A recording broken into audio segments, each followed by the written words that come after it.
যে নবীর সাথে কাবাঘর নির্মাণের ইতিহাস জড়িত, যে নবীর সাথে জমজম কূপ, নমরুদের ইতিহাস, পবিত্র হজ্জের ইতিহাস জড়িত, যার দুইজন স্ত্রী বিবি সারাহ ও বিবি হাজরা আলাইহিসসালামকে নিয়ে অসংখ্য কাহিনী বর্ণিত, যিনি দুইজন নবীর জনক হজরত ইসমাইল আলাইহিসসালাম ও হজরত ইসহাক আলাইহিসসালাম, এবং যে নবীর দেহের আকৃতি ও চেহারা প্রিয় নবী হজরত মুহাম্মদ সাল্লাল্লাহু আলাইহি ওয়াসাল্লামের সাথে মিল ছিল, সেই নবীর জীবনী যদি কোনো মুসলমান জীবনে একবারও পড়েন না বা শোনেন না, তিনি জীবনে নিশ্চয়ই ইসলামের কিছু গুরুত্বপূর্ণ তথ্য থেকে বঞ্চিত হবেন। প্রিয় দর্শক শ্রোতা, চলুন পবিত্র কোরআন ও হাদিসের আলোকে জেনে নেই হজরত ইব্রাহিম আলাইহিসসালামের পূর্ণাঙ্গ জীবনী। ইব্রাহিম আলাইহিসসালামের পরিচয়। হজরত ইব্রাহিম আলাইহিসসালাম ছিলেন হজরত নূহ আলাইহিসসালামের সম্ভবত 11তম অধস্তন পুরুষ। নূহ থেকে ইব্রাহিম পর্যন্ত প্রায় 2000 বছরের ব্যবধান ছিল। তিনি ছিলেন আবুল আম্বিয়া বা নবীগণের পিতা, এবং তাঁর স্ত্রী সারাহ ছিলেন উম্মুল আম্বিয়া বা নবীগণের মাতা। হজরত সালেহ আলাইহিসসালামের প্রায় 200 বছর পরে ইব্রাহিম আলাইহিসসালামের আগমন ঘটে। ঈসা থেকে ব্যবধান ছিল 1700 বছর অথবা প্রায় 2000 বছরের। তার স্ত্রী সারার পুত্র হজরত ইসহাক আলাইহিসসালামের পুত্র ইয়াকুব আলাইহিসসালামের বংশধর বনু ইসরায়েল নামে পরিচিত, এবং অপর স্ত্রী বিবি হাজেরার পুত্র হজরত ইসমাইল আলাইহিসসালামের বংশে জন্ম নেন বিশ্বনবী ও শেষ নবী হজরত মুহাম্মদ সাল্লাল্লাহু আলাইহি ওয়াসাল্লাম, যার অনুসারীগণ উম্মতে মুহাম্মদী বা মুসলিম উম্মাহ বলে পরিচিত। উম্মতে মুসলিমার পিতা হজরত ইব্রাহিম আলাইহিসসালাম পশ্চিম ইরাকের বজরার নিকটবর্তী বাবেল শহরে জন্মগ্রহণ করেন। এই শহরটি পরবর্তীতে সুলাইমান আলাইহিসসালামের সময়ে জাদুর জন্য বিখ্যাত হয়। এখানে তখন ক্যালোডীয় জাতি বসবাস করত। তাদের একচ্ছত্র সম্রাট ছিলেন নমরুদ। তিনি তৎকালীন পৃথিবীতে অত্যন্ত উদ্ধত ও অহংকারী সম্রাট ছিলেন। তিনি প্রায় 400 বছর রাজত্ব করেন এবং শেষ পর্যন্ত নিজে উপাস্য হবার দাবি করেন। আল্লাহ তারই মন্ত্রী ও প্রধান পুরোহিত আজরের ঘরে বিশ্বনেতা ও বিশ্ব সংস্কারক নবী ইব্রাহিম আলাইহিসসালামকে মুখ্যত ক্যালোডীয়দের প্রতি প্রেরণ করেন। ইব্রাহিম আলাইহিসসালামের নিজ পরিবারের মধ্যে কেবল সহধর্মিণী সারাহ ও ভ্রাতুষ্পুত্র লূত মুসলমান হন। স্ত্রী সারাহ ছিলেন আদিমাতা বিবি হাওয়ার পরে পৃথিবীর শ্রেষ্ঠ সুন্দরী মহিলা। তিনি 127 বছর বয়সে হেব্রনে মৃত্যুবরণ করেন, সেখানেই কবরস্থ হন।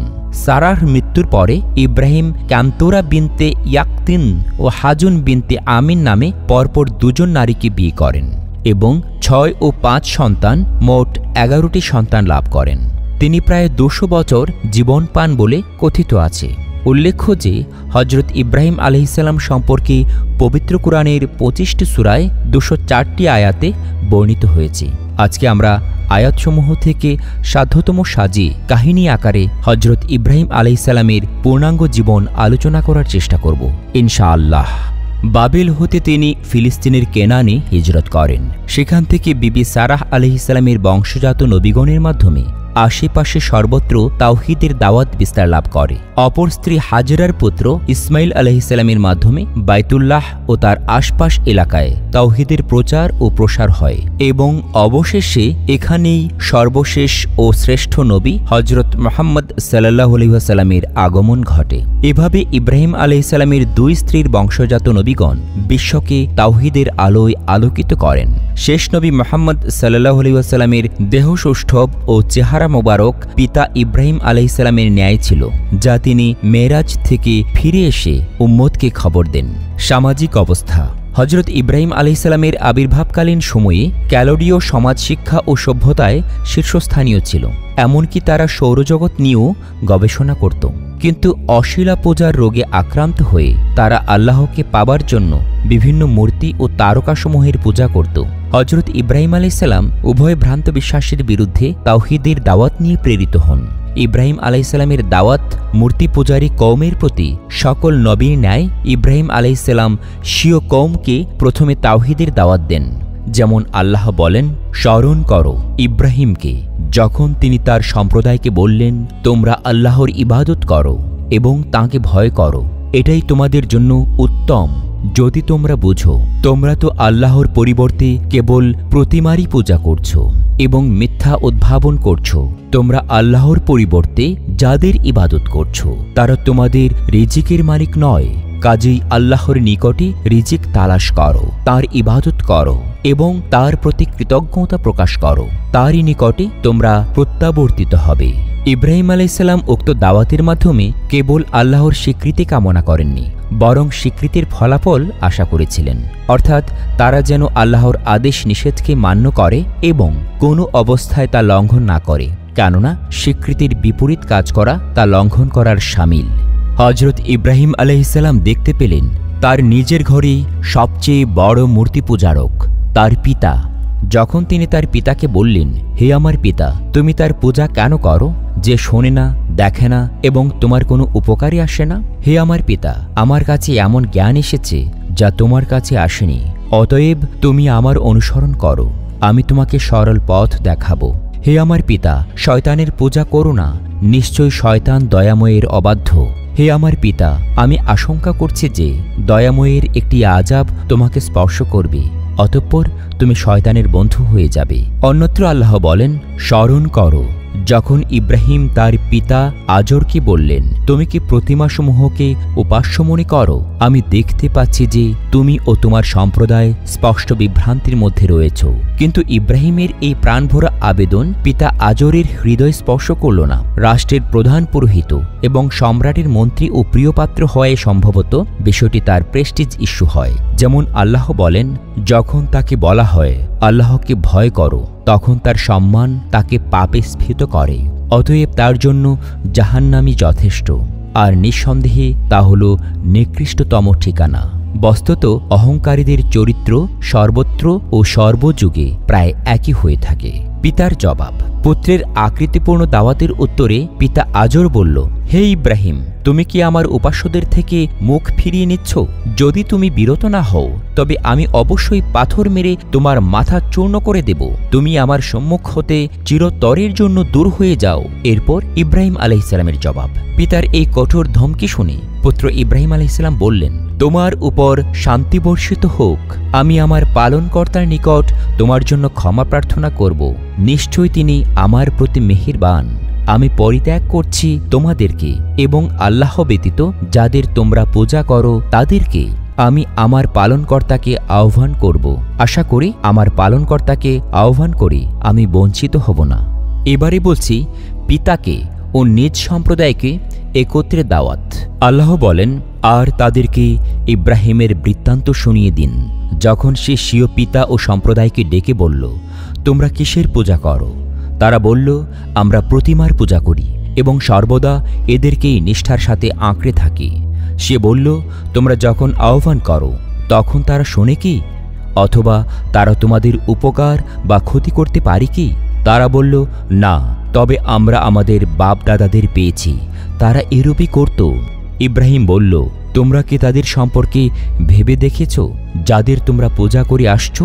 তোমরা এবং তোমাদের পূর্ববর্তী পিতৃপুরুষেরা তারা সবাই আমার শত্রু, বিশ্ব পালনকর্তা ব্যতীত, যিনি আমাকে সৃষ্টি করেছেন, অতঃপর আমাকে পথ প্রদর্শন করেছেন, যিনি আমাকে আহার দেন ও পানীয় দান করেন।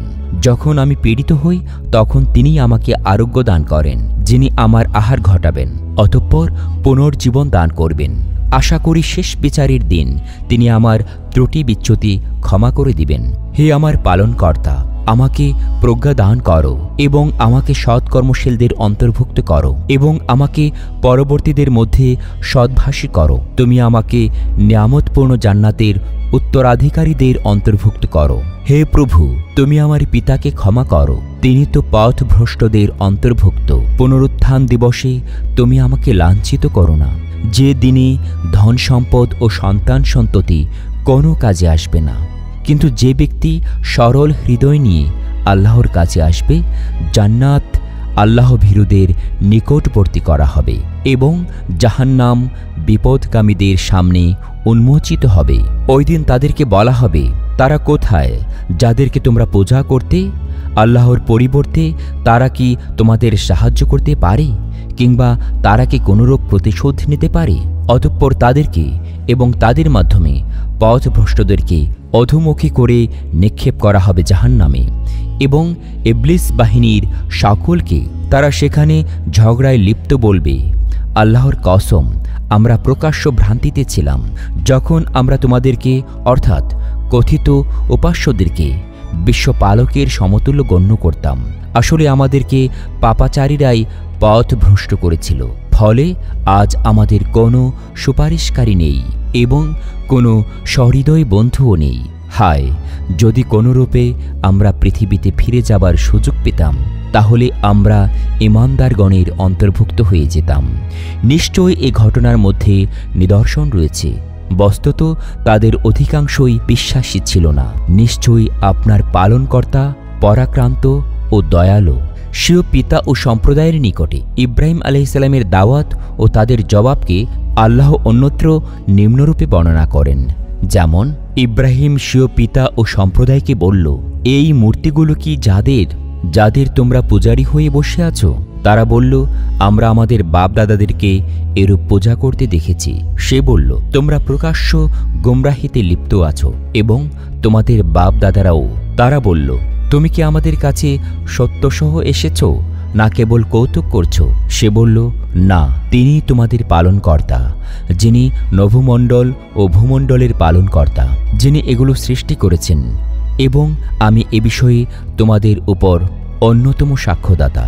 আল্লাহর কসম, যখন তোমরা ফিরে যাবে তখন আমি তোমাদের মূর্তিগুলোর ব্যাপারে একটা কিছু করে ফেলব। এবারে বলছি দাওয়াতের সার কথা ও ফলশ্রুতি। মূর্তি পূজারী পিতা ও সম্প্রদায়ের নেতাদের নিকটে ইব্রাহিম আলাইহিসসালামের দাওয়াত ও তাদের প্রদত্ত জবাবের সার কথাগুলো ছিল নিম্নরূপ। ১. ইব্রাহিম তাদেরকে এক আল্লাহর ইবাদতের দিকে দাওয়াত দেন।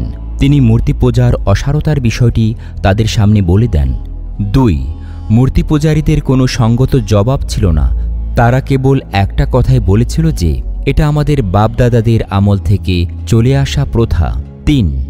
ইব্রাহিমের এত কিছু বক্তব্যের পরও এই অন্ধ পূজারীরা বলল, আসলেই তুমি কোনো সত্য এনেছ না আমাদের সাথে কৌতুক করছো? কারণ অদৃশ্য ওহীর বিষয়টি তাদের বাস্তব জ্ঞানে আসেনি, কিন্তু মূর্তিকে তারা সামনে দেখতে পায়, সেখানে সেবা ও পূজা করে তারা তৃপ্তি পায়। ৪. পিতা তাঁকে মাথা ফাটিয়ে দেবার হুমকি দিল এবং বাড়ি থেকে তাড়িয়ে দিল, কিন্তু তিনি পিতার জন্য আল্লাহর নিকটে ক্ষমা প্রার্থনার ওয়াদা করলেন। এর মধ্যে পিতার প্রতি সন্তানের কর্তব্যবোধ ফুটে উঠেছে, যদিও তিনি মুশরিক হন। পরে পিতার কুফরি পরিষ্কার হয়ে গেলে তিনি বিরত হন। ৫. পিতা বহিষ্কার করলেও সম্প্রদায় তখনও বহিষ্কার করেনি, তাই তিনি পুনরায় দাওয়াতে মনোনিবেশ করলেন, যদিও তার ফলশ্রুতি ছিল পূর্বের ন্যায় শূন্য। এবারে বলছি তারকা পূজারীদের সাথে বিতর্ক। মূর্তি পূজারীদের সাথে বিতর্কের পর তিনি তারকা পূজারী নেতাদের প্রতি তাওহীদের দাওয়াত দেন, কিন্তু তারাও মূর্তি পূজারীদের ন্যায় নিজ নিজ বিশ্বাসে অটল রইল। অবশেষে তার সাথে তাদের নেতাদের তর্কযুদ্ধ আবশ্যিক হয়ে পড়ে। কেউ কেউ বলেছেন ইব্রাহিমের কওমের লোকেরা একই সাথে মূর্তি ও তারকার পূজা করত, সেটাও অসম্ভব কিছু নয়। পবিত্র কোরআনে এই তর্কযুদ্ধ একটি অভিনব ও নাটকীয় ভঙ্গিতে প্রকাশ করা হয়েছে, যাতে সহজে আরবীয় পাঠক হৃদয়ে রেখাপাত করে। কেননা হজরত ইব্রাহিম আলাইহিসসালাম ছিলেন সমগ্র আরবদের লোকদের পিতামহ। তাঁর প্রতি গোটা আরব জাতি সম্মান প্রদর্শন করত, অথচ তাদের পিতামহ যার বিরুদ্ধে জীবনভর লড়াই করলেন, জাহিল আরবরা সেই সব শিরকে নিমজ্জিত হয়ে পড়েছিল। যে কাবা গৃহকে ইব্রাহিম আলাইহিসসালাম নির্মাণ করেন এক আল্লাহর ইবাদতের জন্য, তারা সেখানেই মূর্তি পূজা শুরু করে দিয়েছিল, অথচ মুখে আল্লাহকে স্বীকার করত এবং ইব্রাহিম ও ইসমাইল আলাইহিসসালামের প্রতি গভীর শ্রদ্ধা পোষণ করত। আজকের মুসলমানদের জন্য এর মধ্যে শিক্ষণীয় বিষয় রয়েছে, কেননা তারাও মুখে আল্লাহকে স্বীকার করে এবং শেষ নবীর প্রতি গভীর শ্রদ্ধা পোষণ করে, অথচ নিজেরা কবর পূজা ও স্থান পূজার শিরকে লিপ্ত রয়েছে। আল্লাহর বিধানের অবাধ্যতা ও তার পরিবর্তে নিজেদের মন গড়া বিধানসমূহের আনুগত্য তো রয়েছে। এবারই আমরা কোরআনে বর্ণিত ইব্রাহিমের অপর বিতর্ক যুদ্ধটির বিবরণ পেশ করব। আল্লাহ বলেন, আমি এরূপভাবেই ইব্রাহিমকে নভমণ্ডল ও ভূমণ্ডলের অত্যাশ্চর্য বসন্তসমূহ দেখাতে লাগলাম, যাতে সে দৃঢ় বিশ্বাসীদের অন্তর্ভুক্ত হয়ে যায়। অনন্তর যখন রাত্রির অন্ধকার তার উপরে সমাচ্ছন্ন হল, তখন সে তারকা দেখে বলল যে, এটি আমার পালনকর্তা। অতঃপর যখন তা অস্তমিত হল, তখন বলল, আমি অস্তগামীদের ভালোবাসি না। অতঃপর যখন চন্দ্রকে ঝলমল করতে দেখল, তখন সে বলল, এটি আমার পালনকর্তা। কিন্তু পরে যখন তা অস্তমিত হল, তখন বলল, যদি আমার প্রতিপালক আমাকে পথ প্রদর্শন না করেন, তাহলে অবশ্যই আমি পথভ্রষ্ট সম্প্রদায়ের অন্তর্ভুক্ত হয়ে যাব। অতঃপর যখন উদীয়মান সূর্যকে ডগমগে দেখতে পেল, তখন বলল, এটি আমার পালনকর্তা, এটিই সবচেয়ে বড়। কিন্তু পরে যখন তা ডুবে গেল, তখন বলল, হে আমার সম্প্রদায়, তোমরা যেসব বিষয়কে শরিক করো, আমি ওসব থেকে মুক্ত। আমি আমার চেহারাকে ওই সত্তার দিকে একনিষ্ঠ করছি, যিনি নভমণ্ডল ও ভূমণ্ডল সৃষ্টি করেছেন, এবং আমি অংশীবাদীদের অন্তর্ভুক্ত নই। তখন তার সম্প্রদায় তার সাথে বিতর্ক করল। সে বলল, তোমরা কি আমার সাথে আল্লাহ সম্পর্কে বিতর্ক করছো, অথচ তিনি আমাকে সরল পথ দেখিয়েছেন? আর আমি ভয় করি না তাদের, যাদেরকে তোমরা তাঁর সাথে শরিক করো। তবে আমার পালনকর্তা যদি কিছু কষ্ট দিতে চান, আমার প্রভুর জ্ঞান সব কিছুতেই পরিব্যাপ্ত। তোমরা কি উপদেশ গ্রহণ করবে না? কিভাবে আমি ওইসব বশত্বকে, শিরকি কাজকে ভয় করব, যাদেরকে তোমরা তার সাথে শরিক করেছ? অথচ তোমরা এ বিষয়ে ভয় পাও না যে তোমরা আল্লাহর সাথে এমন সব বশত্বকে শরিক করছো, যাদের সম্পর্কে আল্লাহ তোমাদের প্রতি কোনো প্রমাণ অবতীর্ণ করেননি। এবারে উভয় দলের মধ্যে কে বেশি নিরাপত্তা লাভের অধিকারী, যদি তোমরা জ্ঞানী হয়ে থাকো? যারা ঈমান আনে এবং স্বীয় ঈমানকে শিরকের সাথে মিশ্রিত করে না, তাদের জন্যই রয়েছে নিরাপত্তা, এবং তারাই হল সুপথপ্রাপ্ত। উপরের বর্ণনা ভঙ্গিতে মনে হয় যেন ইব্রাহিম আলাইহিসসালাম ওই দিনই প্রথম নক্ষত্র, চন্দ্র ও সূর্য দেখলেন, এবং এটি আবার পালনকর্তা বলে সাময়িকভাবে মুশরিক হয়েছিলেন। পরে শিরক পরিত্যাগ করে মুসলিম হলেন। অথচ ঘটনা মোটেই তা নয়, কেননা ওই সময় ইব্রাহিম আলাইহিসসালাম অনূন্য 70 বয়সের নবী, আর নবীগণ জন্ম থেকেই নিষ্পাপ ও শিরক মুক্ত থাকেন। আসল কথা হলো এই যে, মূর্তি পূজার অসারতা বোঝানো যতটা সহজ ছিল, তারকা পূজার অসারতা বোঝানো ততটা সহজ ছিল না, কেননা ওটা মানুষের ধরাছোঁয়ার বাইরে।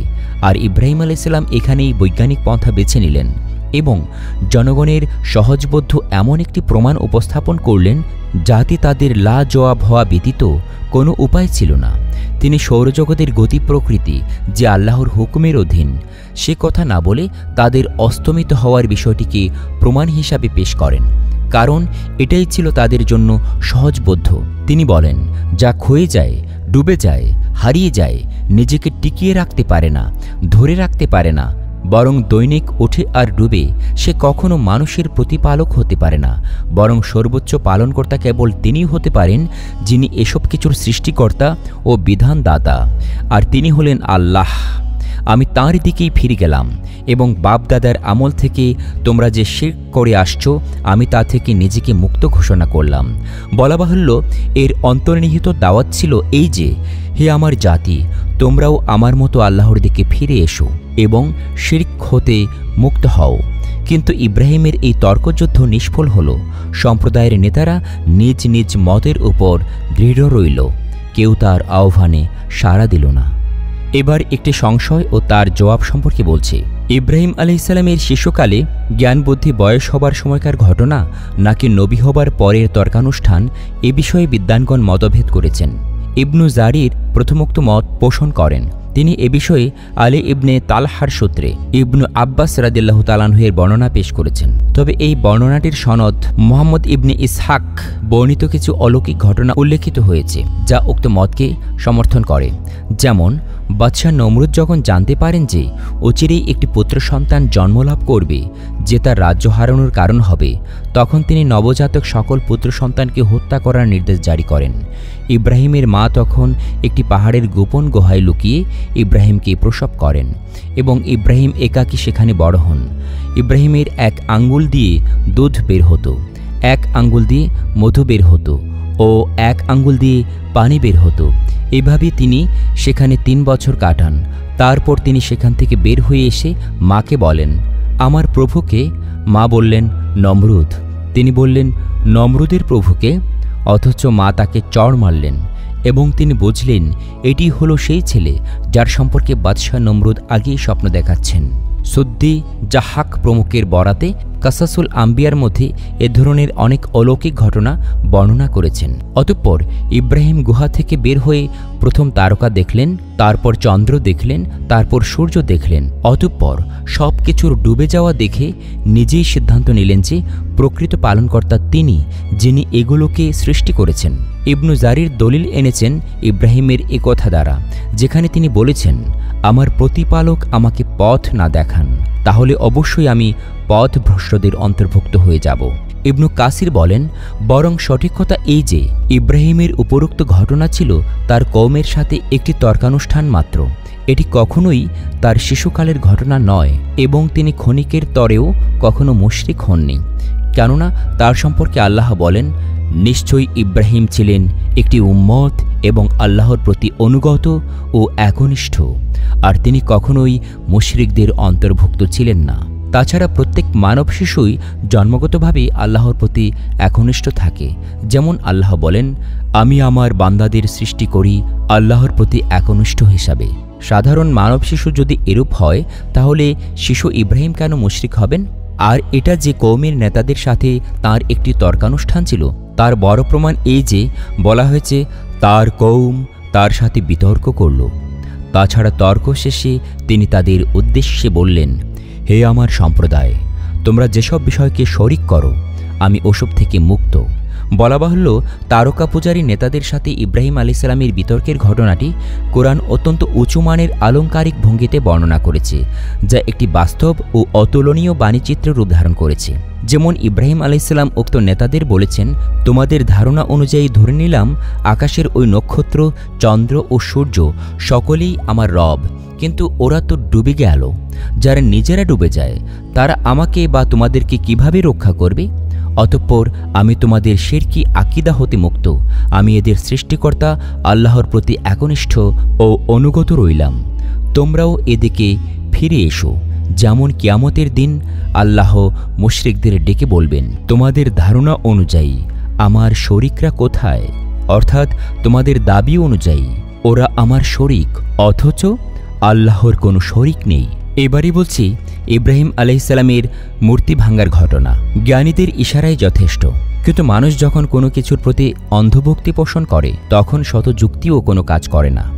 ফলে ইব্রাহিম ভাবলেন এমন কিছু একটা করা দরকার যাতে পুরো সমাজ নড়ে ওঠে ও তাদের মধ্যে হুঁশ ফিরে আসে, সাথে সাথে তাদের মধ্যে তাওহীদি চেতনার উন্মেষ ঘটে।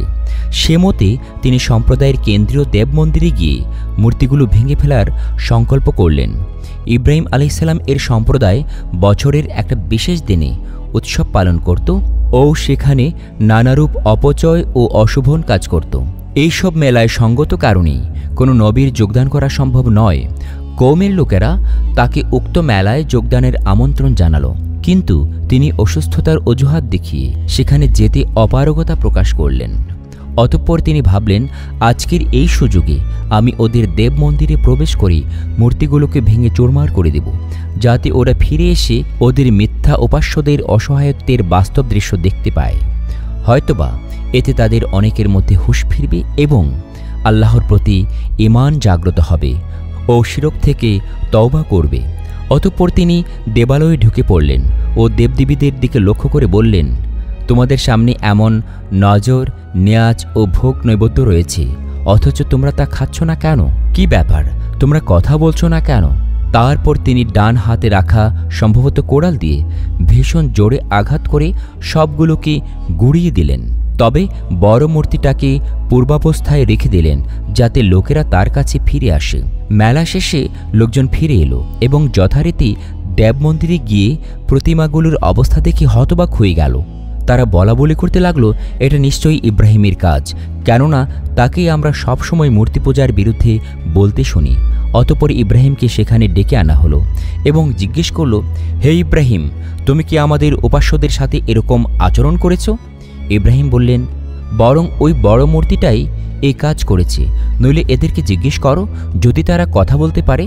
সম্প্রদায়ের নেতারা এসব কথা শুনে লজ্জা পেল এবং মাথা নিচু করে বলল, তুমি তো জানো যে এরা কথা বলে না। তিনি বললেন, তোমরা কি আল্লাহর পরিবর্তে এমন কিছুর ইবাদত করো যা তোমাদের উপকারও করতে পারে না, ক্ষতিও করতে পারে না? তিনি আরও বললেন, তোমরা এমন বসত্বেরই পূজা করো যা তোমরা নিজ হাতে তৈরি করো, অথচ আল্লাহ তোমাদেরকে ও তোমাদের কর্মসমূহকে সৃষ্টি করেছেন। আল্লাহ ব্যতীত তোমরা যাদের পূজা করো ওদের জন্য ধিক তোমাদের জন্য, এবং আল্লাহ ব্যতীত তোমরা যাদের পূজা করো ওদের জন্য। তোমরা কি বোঝো না? তারপর যা হবার তাই হলো। জিদ ও অহংকারের বশবর্তী হয়ে সম্প্রদায়ের নেতারা ইব্রাহিমকে চূড়ান্ত শাস্তি দেওয়ার পরিকল্পনা করল। তারা সিদ্ধান্ত নিল যে একে আর বাঁচতে দেয়া যাবে না। শুধু তাই নয়, একে এমন দৃষ্টান্তমূলক শাস্তি দিয়ে মারতে হবে যেন কেউ এর দলে যেতে সাহস না করে।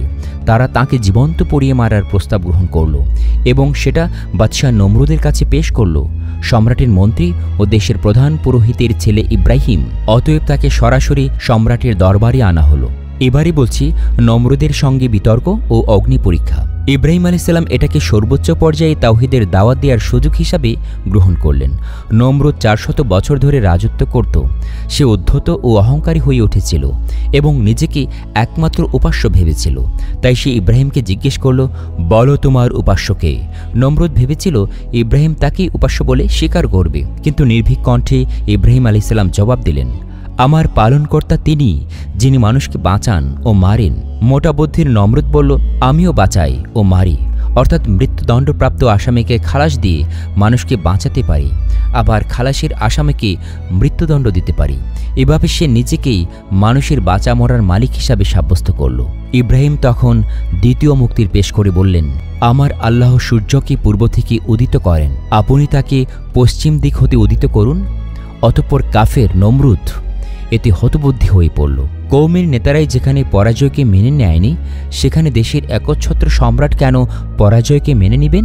যথারীতি তিনিও অহংকারে ফেটে পড়লেন এবং ইব্রাহিমকে জ্বলন্ত হোতাশনে জীবন্ত পুড়িয়ে মারার নির্দেশ জারি করলেন। সাথে সাথে জনগণকে ধর্মের দোহাই দিয়ে বললেন, তোমরা একে পুড়িয়ে মারো এবং তোমাদের উপাস্যদের সাহায্য করো যদি তোমরা কিছু করতে চাও।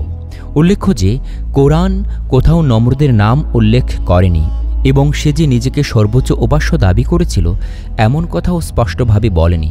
তবে আমিও বাঁচাতে পারি ও মারতে পারি, তার এই কথার মধ্যে তার সর্বোচ্চ অহংকারী হবার এবং ইব্রাহিমের রব এর বিপরীতে নিজেকে এভাবে উপস্থাপন করায় সে নিজেকে সর্বোচ্চ রব হিসাবে ধারণা করেছিল বলে প্রতীয়মান হয়। প্রথমত, ইসরায়েলি বর্ণনাসমূহের উপরে ভিত্তি করেই নমরুদ এর নাম ও তার রাজত্ব সম্পর্কে জানা যায়। কোরআন কেবল ততটুকুই বলেছে যতটুকু মানবজাতির হেদায়েতের জন্য প্রয়োজন। যুক্তিতর্কে হেরে গিয়ে নমরুদ ইব্রাহিম আলাইহিসসালামকে জীবন্ত পুড়িয়ে মারার হুকুম দিল। তারপর তার জন্য বিরাট আকার আয়োজন শুরু হয়ে গেল। আল্লাহ বলেন, তারা ইব্রাহিমের বিরুদ্ধে মহাফন্দি আনতে চাইল, অতঃপর আমি তাদেরকেই সর্বাধিক ক্ষতিগ্রস্ত করে দিলাম। অন্যত্র আল্লাহ বলেন, আমি তাদেরকে পরাভূত করে দিলাম, অতঃপর একটা ভীত নির্মাণ করা হলো এবং সেখানে বিরাট অগ্নিকুণ্ড তৈরি করা হলো।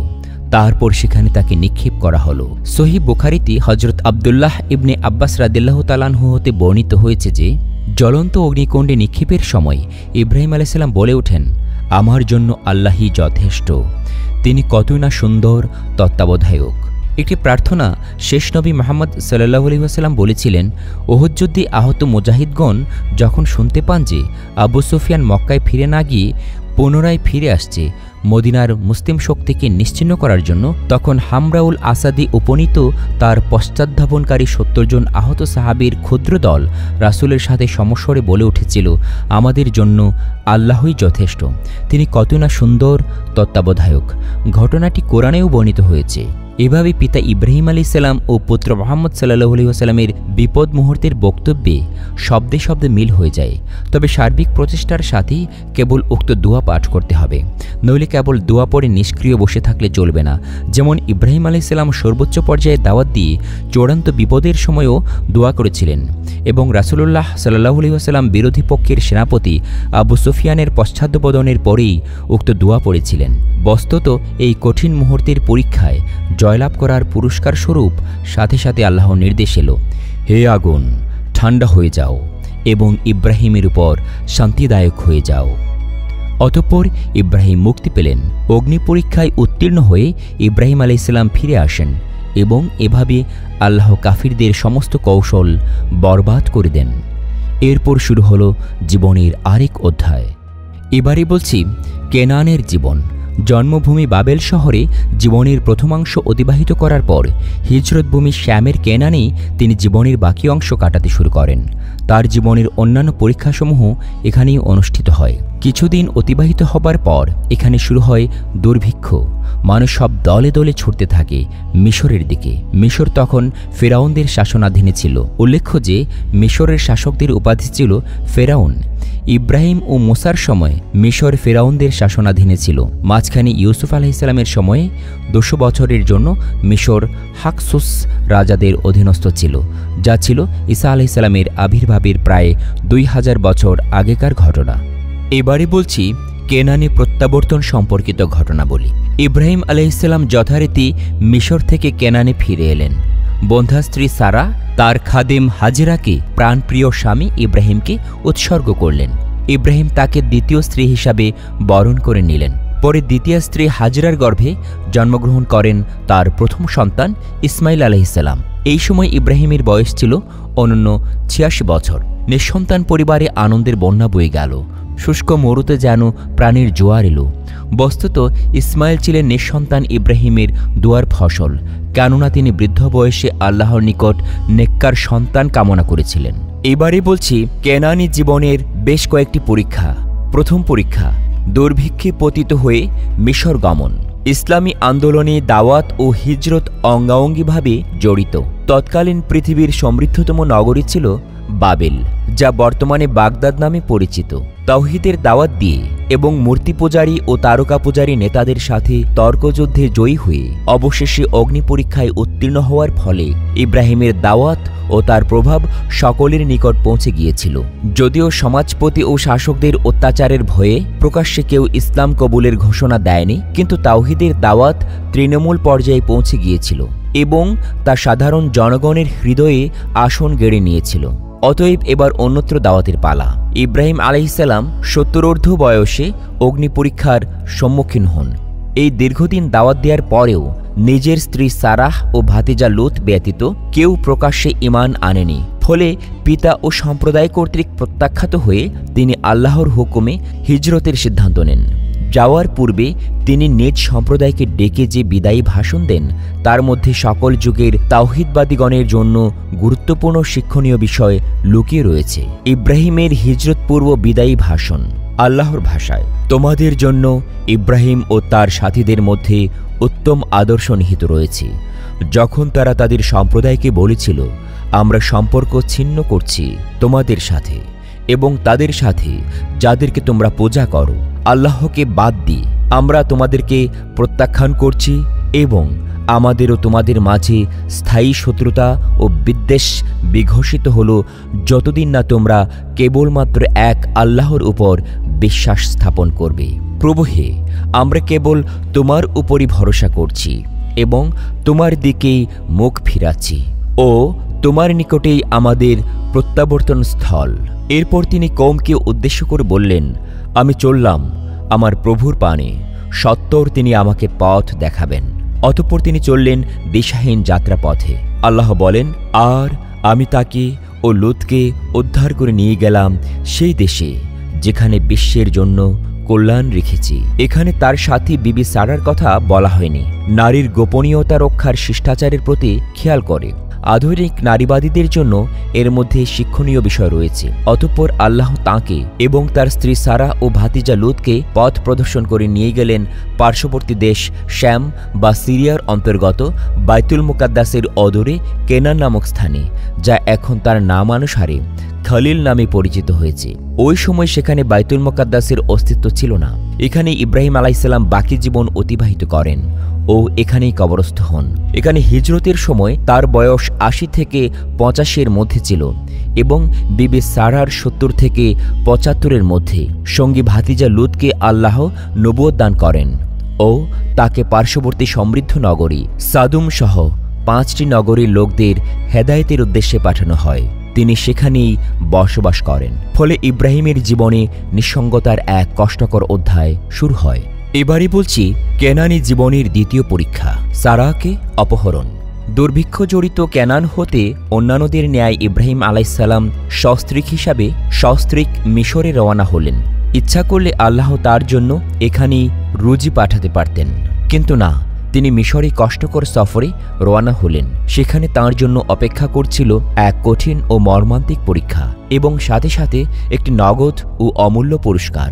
ওই সময় মিশরের ফেরাউন ছিল একজন নারীলোলুপ মদ্যপ শাসক। তার নিয়োজিত লোকেরা রাস্তার পথিকদের মধ্যে কোনো সুন্দরী মহিলা পেলেই তাকে ধরে নিয়ে বাদশাহকে পৌঁছে দিত। যদিও বিবি সারা ওই সময় ছিলেন বৃদ্ধা মহিলা, তথাপি তিনি ছিলেন সৌন্দর্যের রানী।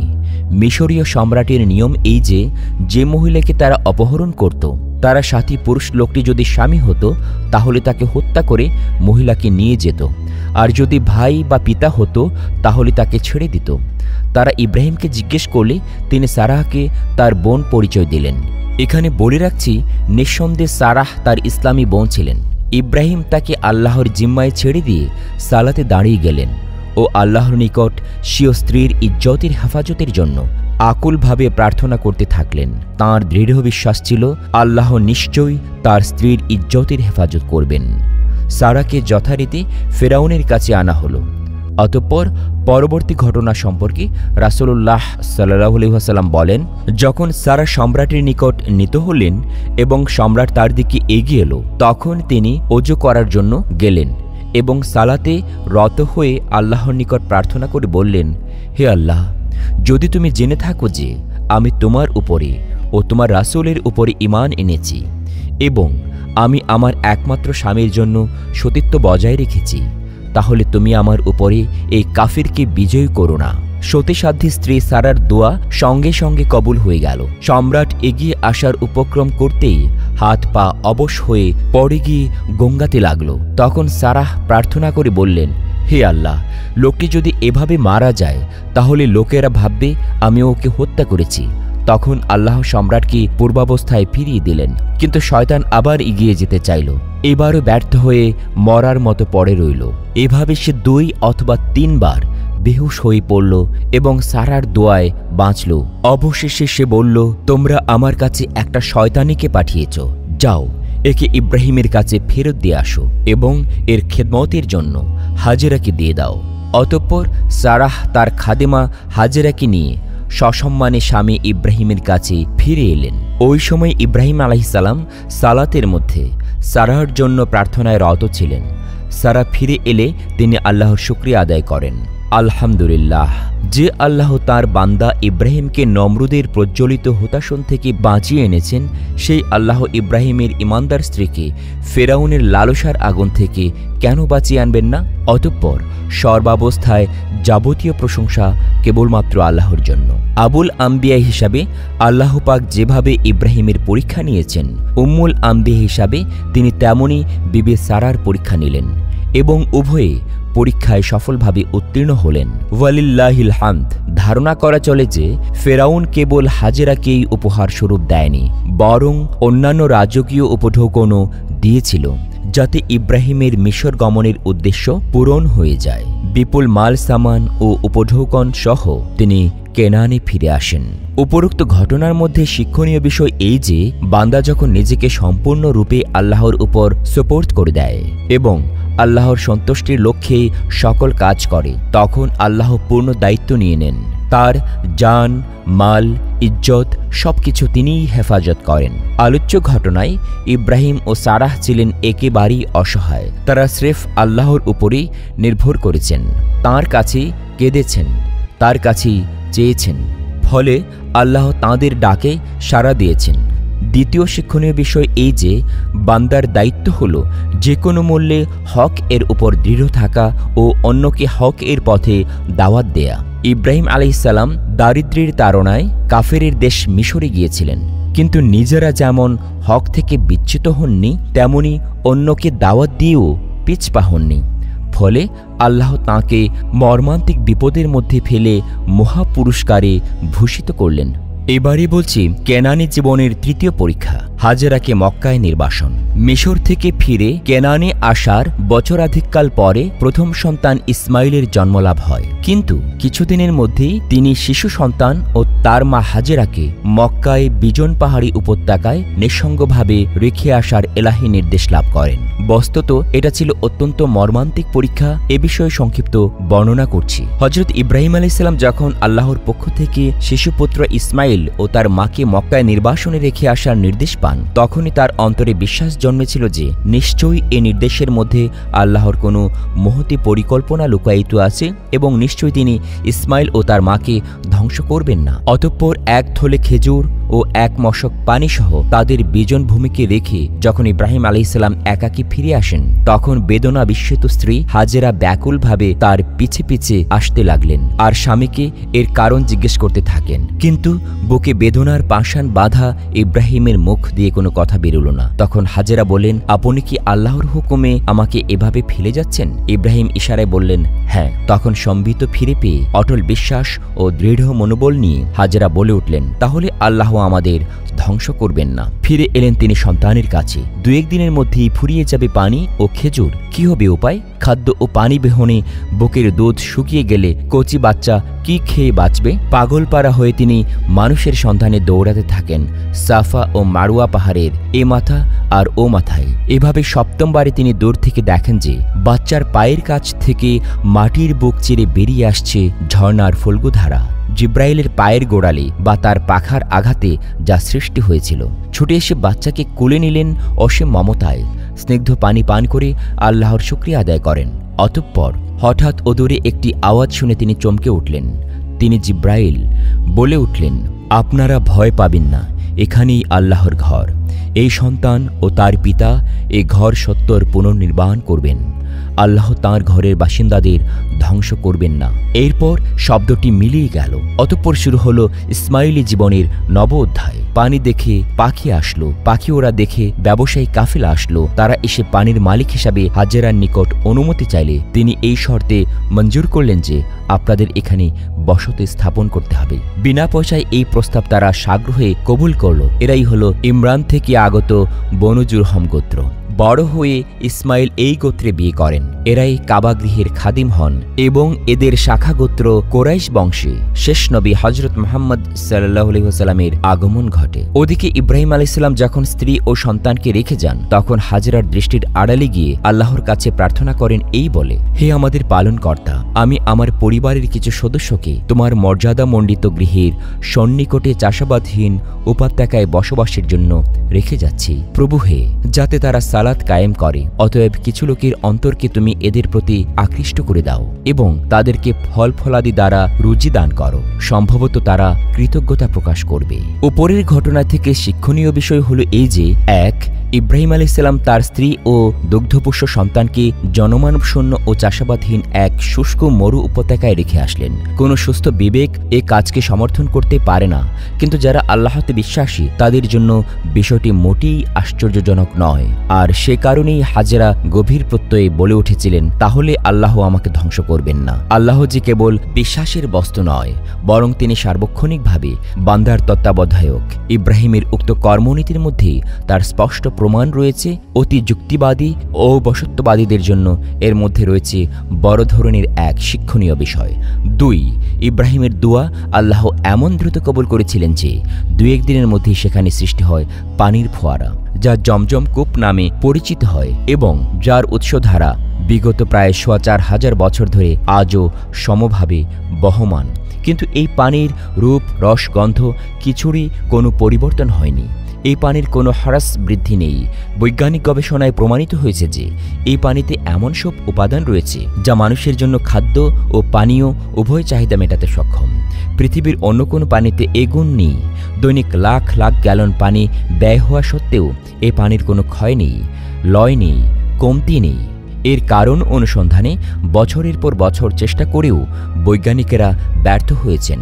ওয়ালিল্লাহিল হামদ। ৩. তখন থেকে অদ্যাবধি মক্কা মুআজ্জামায় চাষাবাদের তেমন কোনো ব্যবস্থা নেই, কিন্তু সারা পৃথিবী হতে তাবৎ ফলফলাদি সর্বদা সেখানে আমদানি হতে থাকে এবং সর্বদা অধিক হারে মজুদ হতে থাকে। আধুনিক বিশ্বের কোনো শহরই এর সাথে তুলনীয় নয়। নিঃসন্দেহে এটা হলো ইব্রাহিমের দোয়ার অন্যতম ফসল। ৪. ইব্রাহিম আলাইহিস সালামের দোয়ায় বলা হয়েছিল, আমি আমার সন্তানকে এখানে রেখে যাচ্ছি যেন তারা এখানে সালাত কায়েম করে। আল্লাহর রহমতে সেদিন থেকে অদ্যাবধি এখানে সালাত, তাওয়াফ ও অন্যান্য ইবাদত সর্বদা জারি আছে। এবং ৫.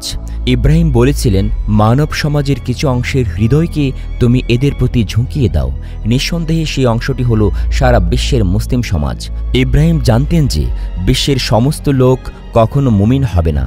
তাছাড়া তাবৎ বিশ্ব যদি কাবার প্রতি ঝুঁকে পড়ত তাহলে সেখানে বসবাস, স্থান সংকুলান ও নিরাপত্তা ব্যবস্থার সংকেত দেখা দেয়া অবশ্যম্ভাবী ছিল। তখন থেকে এ যাবৎ সর্বদা একদল শক্তিশালী ও ধর্মপরায়ণ মানুষ মক্কার সুরক্ষা ও নিরাপত্তার কাজে নিয়োজিত রয়েছে। ১৫০০ বছর পূর্বে খ্রিস্টান গভর্নর আব্রাহার সকল প্রচেষ্টা যেমন ব্যর্থ হয়েছিল, কিয়ামত অবধি শত্রুদের সকল চক্রান্ত এভাবেই ব্যর্থ হবে ইনশাল্লাহ। এবারই বলছি কেনানি জীবনের চতুর্থ পরীক্ষা, খতনাকরণ। ইব্রাহিম আলাইহিস সালামের প্রতি আদেশ হলো খতনা করার জন্য। এ সময় তার বয়স ছিল অনন্য ৮০ বছর। হুকুম পাওয়ার সাথে সাথে দেরি না করে নিজেই নিজের খতনার কাজ সম্পন্ন করলেন। বিনা দ্বিধায় এই কঠিন ও বেদনাদায়ক কাজ সম্পন্ন করার মধ্যে আল্লাহর হুকুম দ্রুত পালন করার ও এ ব্যাপারে তার কঠোর নিষ্ঠার প্রমাণ পাওয়া যায়। খতনার এই প্রথা ইব্রাহিমের অনুসারী সকল ধর্মীয় গোষ্ঠীর মধ্যে আজও চালু আছে। বস্তুত খতনার মধ্যে যে অফুরন্ত কল্যাণ নিহিত রয়েছে, চিকিৎসা ও স্বাস্থ্য বিজ্ঞানীগণ তা অকুণ্ঠ চিত্তে স্বীকার করেছেন। এর ফলে খতনাকারীগণ অসংখ্য অজানা রোগ ব্যাধি হতে মুক্ত রয়েছেন এবং সুস্থ জীবন লাভে ধন্য হয়েছেন। এবারে বলছি কেনানি জীবনের পঞ্চম পরীক্ষা, পুত্র কুরবানি। একমাত্র শিশুপুত্র ও তার মাকে মক্কায় রেখে এলেও ইব্রাহিম আলাইহিস সালাম মাঝে মধ্যে সেখানে যেতেন ও দেখাশোনা করতেন। এভাবে ইসমাইল আলাইহিস সালাম ১৩-১৪ বছর বয়সে উপনীত হলেন এবং পিতার সঙ্গে চলাফেরা করার উপযুক্ত হলেন। বলা চলে যে ইসমাইল আলাইহিস সালাম যখন বৃদ্ধ পিতার সহযোগী হতে চলেছেন এবং পিতৃহৃদয় পুরোপুরি জুড়ে বসেছেন, ঠিক সেই সময় আল্লাহ ইব্রাহিমের মহব্বতের কুরবানি কামনা করলেন। বৃদ্ধ বয়সের একমাত্র নয়নের পুত্তলি ইসমাইলের মহব্বত ইব্রাহিমকে কাবু করে ফেলল কিনা আল্লাহ যেন সেটাই যাচাই করতে চাইলেন। ইতোপূর্বে অগ্নি পরীক্ষা দেওয়ার সময় ইব্রাহিমের কোনো পিছুটান ছিল না, কিন্তু এবার রয়েছে প্রচণ্ড রক্তের টান। দ্বিতীয়ত, অগ্নি পরীক্ষায় বাদশাহ তাকে বাধ্য করেছিল, কিন্তু এবারের পরীক্ষা স্বেচ্ছায় ও সহস্তে সম্পন্ন করতে হবে। তাই এই পরীক্ষাটি ছিল পূর্বের কঠিন অগ্নি পরীক্ষার চেয়েও নিঃসন্দেহে কঠিনতর। সূরা সাফফাত ১০২ আয়াত হতে ১০৯ আয়াত পর্যন্ত এ বিষয়ে বর্ণিত ঘটনাটি নিম্নরূপ। যখন ইসমাইল পিতার সাথে চলাফেরা করার মতো বয়সে উপনীত হল, তখন ইব্রাহিম তাকে বললেন, হে আমার বেটা, আমি স্বপ্ন দেখেছি যে আমি তোমাকে জবেহ করছি। এখন বলো তোমার অভিমত কি? সে বলল, হে পিতা, আপনাকে যা নির্দেশ করা হয়েছে আপনি তা কার্যকর করুন। আল্লাহ চাহেন তো আপনি আমাকে ধৈর্যশীলদের অন্তর্ভুক্ত দেখতে পাবেন। ইবনু আব্বাস রাদিয়াল্লাহু তাআলা আনহু হতে বর্ণিত হয়েছে যে মক্কা থেকে বের হয়ে ৮ কিলোমিটার দক্ষিণ পূর্বে মিনা প্রান্তরে নিয়ে যাওয়ার পথে বর্তমান যে ৩ স্থানে হাজিগণ শয়তানকে পাথর মেরে থাকেন, ওই ৩ স্থানে ইবলিস ৩ বার ইব্রাহিম আলাইহিস সালামকে বিভ্রান্ত করার চেষ্টা করেছিল, আর ৩ বারই ইব্রাহিম আলাইহিস সালাম শয়তানের প্রতি ৭টি করে কঙ্কর নিক্ষেপ করেছিলেন। সেই স্মৃতিতে জাগরুক রাখার জন্য এবং শয়তানের প্রতারণার বিরুদ্ধে মুমিনকে বাস্তবে উদ্বুদ্ধ করার জন্য এই বিষয়টিকে হজ অনুষ্ঠানের ওয়াজিবাতের অন্তর্ভুক্ত করা হয়েছে। এখানে অনতিদূরে পূর্ব দিকে মসজিদে খায়েফ অবস্থিত। অতঃপর পিতাপুত্র আল্লাহ নির্দেশিত কোরবানগাহ মিনায় উপস্থিত হলেন। সেখানে পৌঁছে পিতা পুত্রকে তার স্বপ্নের কথা বললেন এবং পুত্রের অভিমত চাইলেন। পুত্র তার অভিমত ব্যক্ত করার সময় বললেন, ইনশাল্লাহ আপনি আমাকে সবরকারীদের অন্তর্ভুক্ত দেখতে পাবেন। ইনশাল্লাহ না বললে হয়তো তিনি ধৈর্য ধারণের তৌফিক পেতেন না। এরপর তিনি নিজেকে সবরকারী না বলে সবরকারীদের অন্তর্ভুক্ত হতে বলেছেন এবং এর মাধ্যমে নিজেদের পিতাসহ পূর্বেকার বড় বড় আত্মোৎসর্গকারীদের মধ্যে নিজেকে সামিল করে নিজেকে অহমিকা মুক্ত করেছেন। যদিও তাঁর ন্যায় তরুণের এরূপ স্বেচ্ছায় আত্মোৎসর্গের ঘটনা ইতিপূর্বে ঘটেছিল বলে জানা যায় না। আল্লাহ বলেন, অতঃপর পিতা পুত্র উভয়ে যখন আত্মসমর্পণ করল এবং পিতা পুত্রকে উপর করে শায়িত করল, তখন আমি তাকে ডাক দিয়ে বললাম, হে ইব্রাহিম, তুমি তোমার স্বপ্ন সত্যে পরিণত করেছ। আমি এভাবে সৎকর্মশীলদের প্রতিদান দিয়ে থাকি। নিশ্চয়ই এটি একটি সুস্পষ্ট পরীক্ষা, আর আমি তার পরিবর্তে একটি মহান জবেহ প্রদান করলাম এবং আমি এই বিষয়টি পরবর্তীদের মধ্যে রেখে দিলাম। ইব্রাহিমের উপর শান্তি বর্ষিত হোক। বর্তমানে উক্ত মিনা প্রান্তরেই হাজিগণ কোরবানি করে থাকেন এবং বিশ্ব মুসলিম ওই সুন্নাত অনুসারে 10ই জুলহিজ্জাহ বিশ্বব্যাপী শরিয়াহ নির্ধারিত পশু কোরবানি করে থাকেন। উপরের ঘটনাটি থেকে শিক্ষণীয় বিষয় হল, 1. ইব্রাহিমকে আল্লাহ স্বপ্নাদেশ করেছিলেন, সরাসরি আদেশ করেননি। এর মধ্যে পরীক্ষা ছিল এই যে স্বপ্নের বিভিন্ন ব্যাখ্যা হতে পারত, যেমন নিরপরাধ মানুষকে হত্যা করা মহাপাপ, অধিকন্তু পিতা হয়ে নির্দোষ পুত্রকে নিজ হাতে হত্যা করা আরও বড় মহাপাপ। নিশ্চয়ই এমন অন্যায় কাজের নির্দেশ আল্লাহ দিতে পারেন না। অতএব এটা মনের কল্পনা নির্ভর স্বপ্ন হতে পারে, কিন্তু ইব্রাহিম ওইসব ব্যাখ্যায় যাননি। তিনি নিশ্চিত ছিলেন যে এটা ওহী। কোনো কোনো বর্ণনা এসেছে যে তিনি পরপর 3 দিন একই স্বপ্ন দেখেন। প্রশ্ন হতে পারে, আল্লাহ জিব্রাইল আলাইহিসসালাম মারফত সরাসরি নির্দেশ না পাঠিয়ে স্বপ্নের মাধ্যমে নির্দেশ পাঠালেন কেন? এর জবাব এই যে তাহলে তো পরীক্ষা হতো না, কেবল নির্দেশ পালন হতো। ইব্রাহিমকে তাঁর স্বপ্নের কাল্পনিক ব্যাখ্যার ফাঁদে ফেলার জন্যই তো শয়তান মাঝপথে বন্ধু সেজে তাকে ফিরিয়ে নিতে যেতে চেয়েছিল। এর দ্বারা আরেকটি বিষয় প্রমাণিত হয় যে আল্লাহর নির্দেশ পালনের সময় অহেতুক প্রশ্নসমূহ উত্থাপন ও অধিক মুক্তিবাদের আশ্রয় নেওয়া যাবে না, বরং সর্বদা তা প্রকাশ্য অর্থের উপরে সহজ সরলভাবে আমল করে যেতে হবে। 2. আল্লাহর মহব্বত ও দুনিয়াবি কোনো মহব্বত একত্রিত হলে সর্বদা আল্লাহর মহব্বতকে অগ্রাধিকার দিতে হবে এবং দুনিয়াবি মহব্বতকে কুরবানি দিতে হবে। ইব্রাহিম এখানে সন্তানের গলায় ছুরি চালাননি, বরং সন্তানের মহব্বতের গলায় ছুরি চালিয়েছিলেন। আর এটাই ছিল পরীক্ষা। যদি কেউ আল্লাহর মহব্বতের উপরে দুনিয়াবি মহব্বতকে অগ্রাধিকার দেয়, তখন সেটা হয়ে যায় বা ভালোবাসার শিরক। ইব্রাহিম ও ইসমাইল দুজনেই উক্ত শিরক হতে মুক্ত ছিলেন। 3. পিতা ও পুত্রের বিশ্বাসগত সমন্বয় ব্যতীত কুরবানির এই গৌরবময় ইতিহাস রচিত হতো না। ইসমাইল যদি পিতার অবাধ্য হতেন এবং দৌড়ে পাহাড়ের চূড়ায় উঠে যেতেন, তাহলে আল্লাহর হুকুম পালন করা ইব্রাহিমের পক্ষে হয়তোবা আদৌ সম্ভব হতো না। তাই এই ঘটনার মধ্যে ইঙ্গিত রয়েছে যে সমাজের প্রবীণদের কল্যাণময় নির্দেশনা এবং নবীনদের আনুগত্য ও উদ্দীপনা একত্রিত ও সমন্বিত না হলে কখনোই কোনো উন্নত সমাজ গঠন সম্ভব নয়। 4. এখানে মা হাজেরার অবদানও ছিল অসামান্য। যদি তিনি ওই বিজন ভূমিতে কচি সন্তানকে তিলে তিলে মানুষ করে না তুলতেন এবং স্রেফ আল্লাহর উপর ভরসা করে বুকে অসীম সাহস নিয়ে সেখানে বসবাস না করতেন, তাহলে পৃথিবী পিতা পুত্রের এই মহান দৃশ্য অবলোকন করতে পারত না। এজন্যই বাংলার বুলবুল কাজী নজরুল ইসলাম গেয়েছেন, মা হাজেরা হোক মায়েরা সব, জবিহুল্লাহ হোক ছেলেরা সব, সব কিছু যাক সত্য রোক, বিধির বিধান সত্য হোক। বলা চলে যে এই কঠিনতম পরীক্ষায় উত্তীর্ণ হবার পর ইব্রাহিম আলাইহিস সালাম বিশ্ব নেতৃত্বের সম্মানে ভূষিত হন। যেমন আল্লাহ বলেন, যখন ইব্রাহিমকে তার পালনকর্তা কয়েকটি বিষয়ে পরীক্ষা করলেন, অতঃপর তিনি তাতে উত্তীর্ণ হলেন, তখন আল্লাহ বললেন, আমি তোমাকে মানব জাতির নেতা করলাম। এবারে জানিয়ে দিচ্ছি ইব্রাহিম আলাইহিস সালামের বাবেল জীবনের পরীক্ষাসমূহ। 1. মূর্তি পূজারী নেতাদের সাথে তর্কযুদ্ধের পরীক্ষা। 2 পিতার পক্ষ থেকে বহিষ্কারাদেশ প্রাপ্তির পরীক্ষা। 3 স্ত্রী ও ভাতিজা ব্যতীত কেউ তার দাওয়াত কবুল না করা সত্ত্বেও তীব্র সামাজিক বিরোধিতার মুখে একাকী দাওয়াত চালিয়ে যাওয়ার ব্যাপারে অটল থাকার মাধ্যমে আদর্শনিষ্ঠার কঠিন পরীক্ষা। 4 তারকা পূজারীদের সাথে যুক্তিগর্ভ তর্কযুদ্ধের পরীক্ষা। 5 কেন্দ্রীয় দেব মন্দিরে ঢুকে মূর্তি ভাঙ্গার মতো দুঃসাহসিক পরীক্ষা।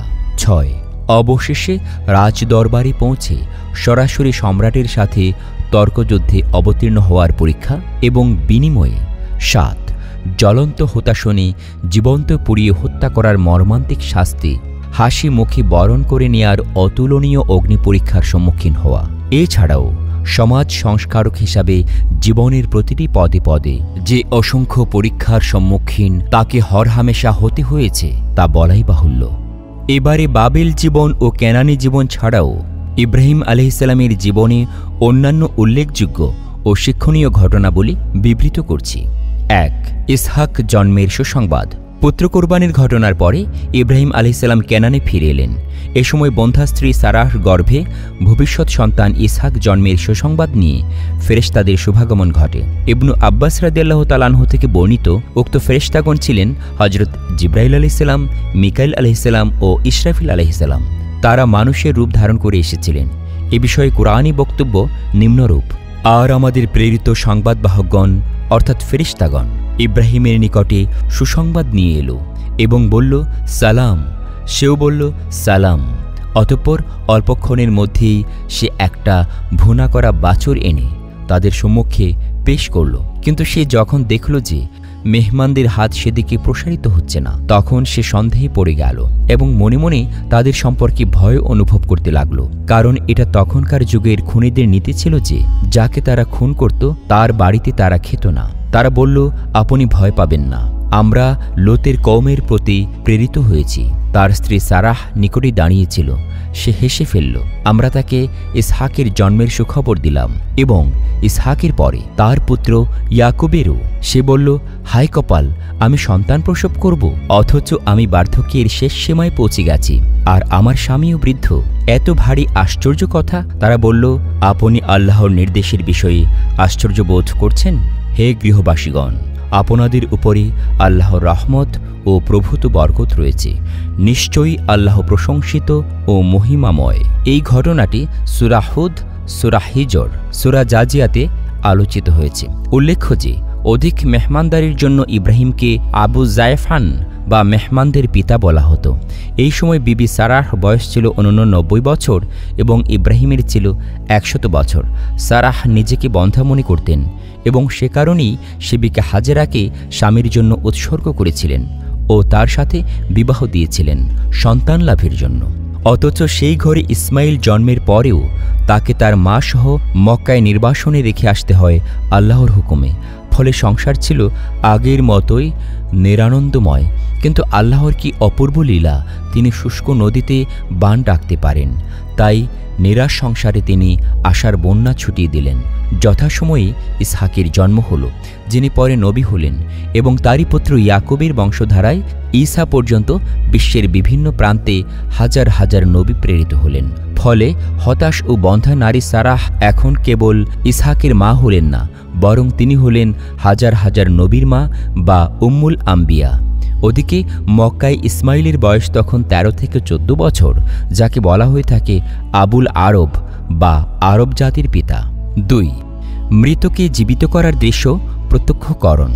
বন্ধ্যা স্ত্রী সারার বৃদ্ধ বয়সে সন্তান লাভের মাধ্যমে আল্লাহ যেভাবে তাদের ঈমান বর্ধিত ও মজবুত করেছিলেন, সম্ভবত তাতে উৎসাহিত হয়ে ইব্রাহিম আলাইহিসসালাম একদিন আল্লাহর কাছে দাবি করে বসলেন, আপনি কিভাবে মৃতকে জীবিত করেন তা আমাকে একটু দেখান, যাতে হৃদয়ে প্রশান্তি আসে। এ বিষয়ে কোরআনে বর্ণনা নিম্নরূপ: আর স্মরণ করো যখন ইব্রাহিম বলল, হে আমার পালনকর্তা, আমাকে দেখাও কিভাবে তুমি কিয়ামতের দিন মৃতকে জীবিত করবে। আল্লাহ বললেন, তুমি কি বিশ্বাস করো না? ইব্রাহিম বলল, অবশ্যই করি, কিন্তু দেখতে চাই কেবল এজন্য যাতে হৃদয়ে প্রশান্তি লাভ করতে পারি। বললেন, তাহলে 4টি পাখি ধরে নাও এবং সেগুলিকে নিজের পোষ মানিয়ে নাও। অতঃপর সেগুলোকে জবেহ করে সেগুলির দেহের এক একটি অংশ বিভিন্ন পাহাড়ের উপর রেখে আসো।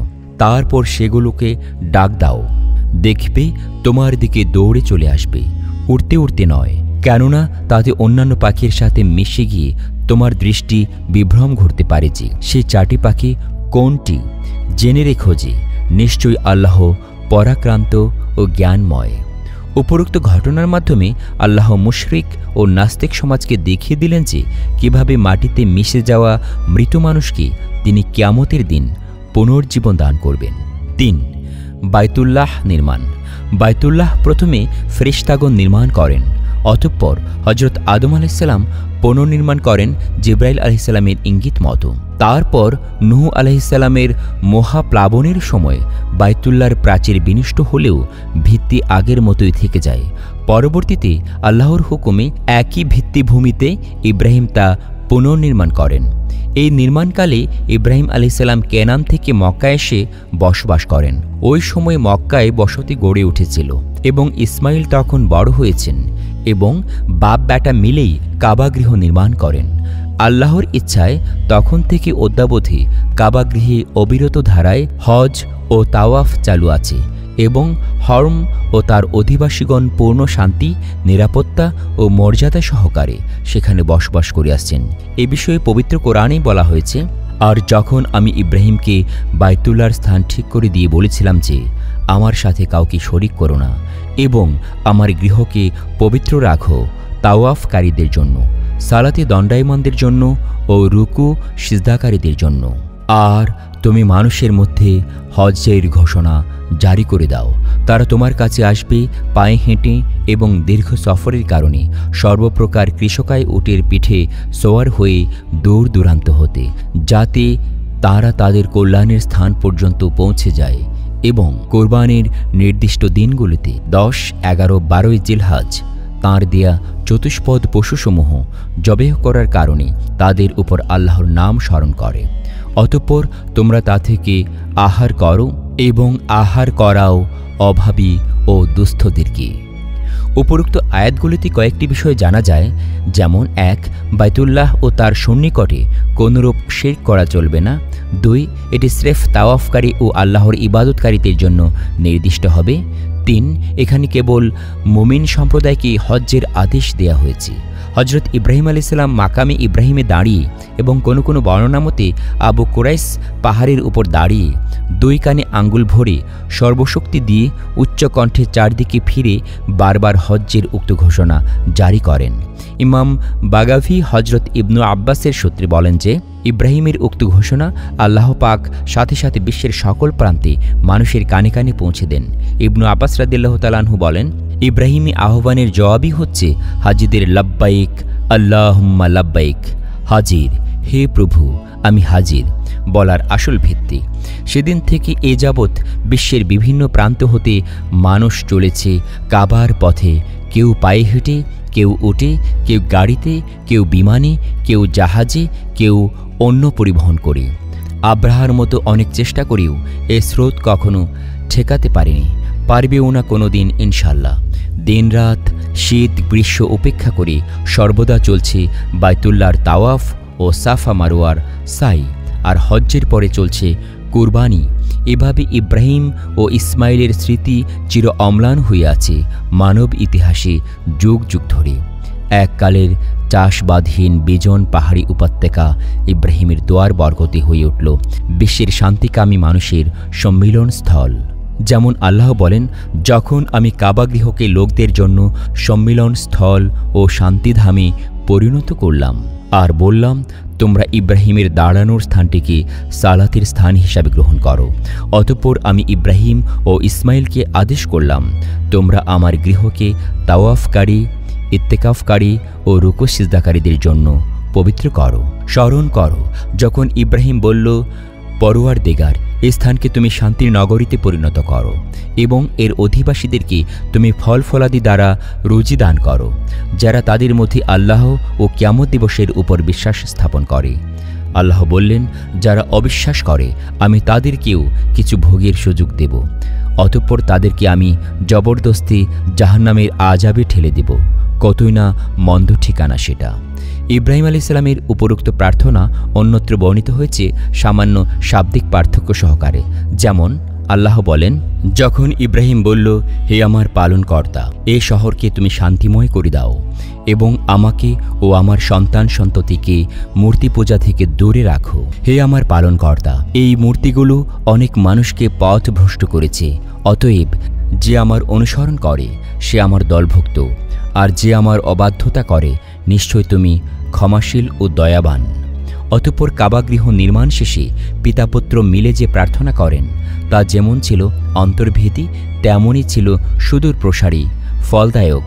যেমন আল্লাহ বলেন, স্মরণ করো যখন ইব্রাহিম ও ইসমাইল কাবাগৃহের ভিত নির্মাণ করল এবং দোয়া করল, প্রভু হে, তুমি আমাদের এই খিদমত কবুল করো, নিশ্চয় তুমি সর্বশ্রোতা ও সর্বজ্ঞ। হে প্রভু, তুমি আমাদের উভয়কে তোমার আজ্ঞাবহে পরিণত করো এবং আমাদের বংশধরগণের মধ্যে থেকেও তোমার প্রতি একটা অনুগত দল সৃষ্টি করো। তুমি আমাদেরকে হজ্জের নিয়ম নীতি শিখিয়ে দাও এবং আমাদের তওবা কবুল করো, নিশ্চয়ই তুমি তওবা কবুলকারী ও দয়াবান। হে আমাদের পালনকর্তা, তুমি এদের মধ্য থেকেই এদের নিকটে একজন রাসূল প্রেরণ করো, যিনি তাদের নিকটে এসে তোমার আয়াতসমূহ পাঠ করে শোনাবেন, তাদেরকে কিতাব ও হিকমত শিক্ষা দিবেন এবং তাদের পবিত্র করবেন। নিশ্চয় তুমি পরাক্রমশালী ও দূরদৃষ্টিময়।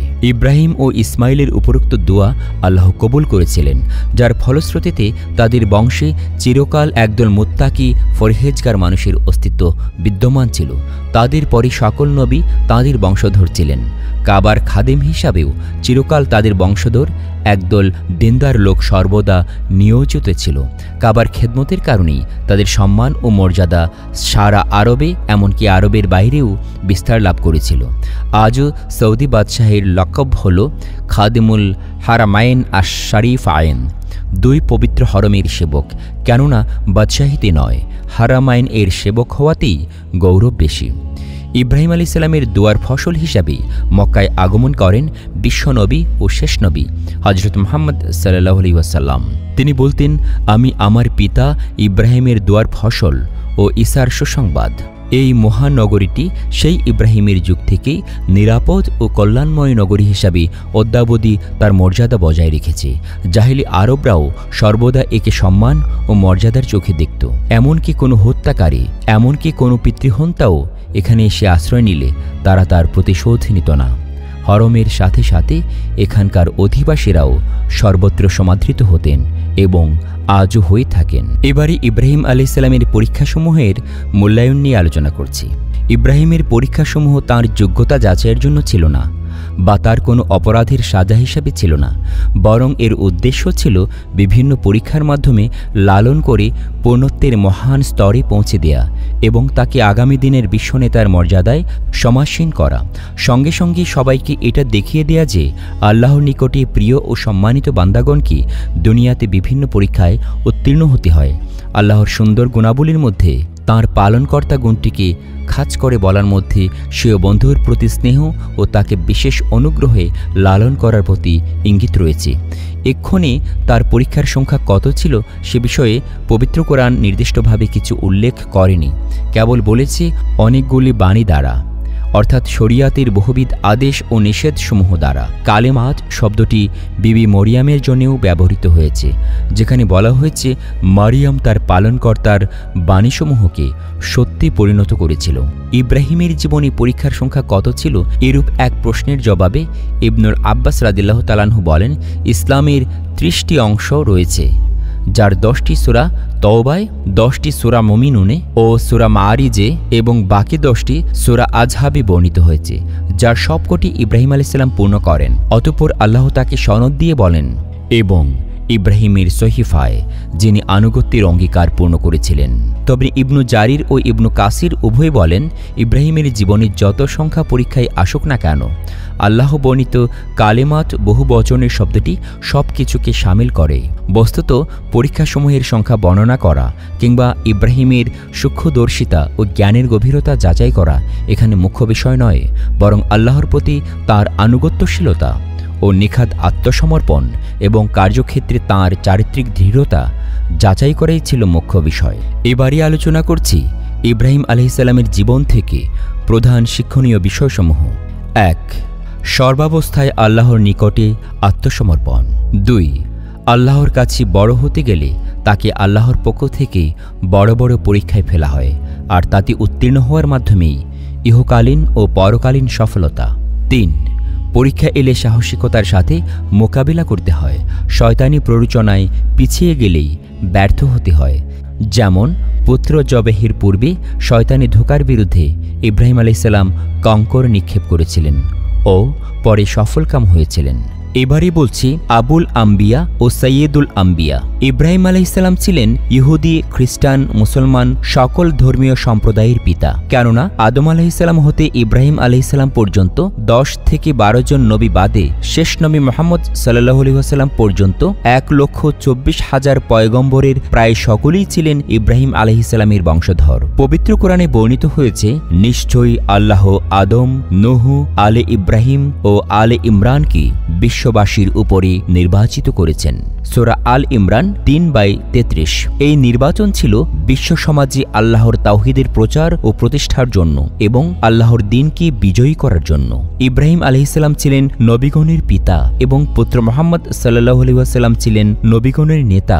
এই বিষয়টি সর্বদা মুমিনের মানসপটে জাগরুক রাখার জন্য প্রতিদিন সালাতের শেষ বৈঠকে পঠিত দরুদের মাধ্যমে ইব্রাহিম আলাইহিসসালাম ও মুহাম্মদ সাল্লাল্লাহু আলাইহি ওয়াসাল্লামের উপরে এবং উভয় পরিবার বর্গের উপরে আল্লাহর অনুগ্রহ বর্ষণের জন্য দোয়া করার বিধান রাখা হয়েছে। ইব্রাহিম আলাইহিসসালামের বংশে বরকত হল নবুয়ত ও ঐশী কিতাবের বরকত এবং মুহাম্মদ সাল্লাল্লাহু আলাইহি ওয়াসাল্লাম ও তার বংশে বরকত হল বিজ্ঞানময় কোরআন ও হাদিস এবং তার ভিত্তিতে প্রতিষ্ঠিত সমাজ ব্যবস্থার বরকত।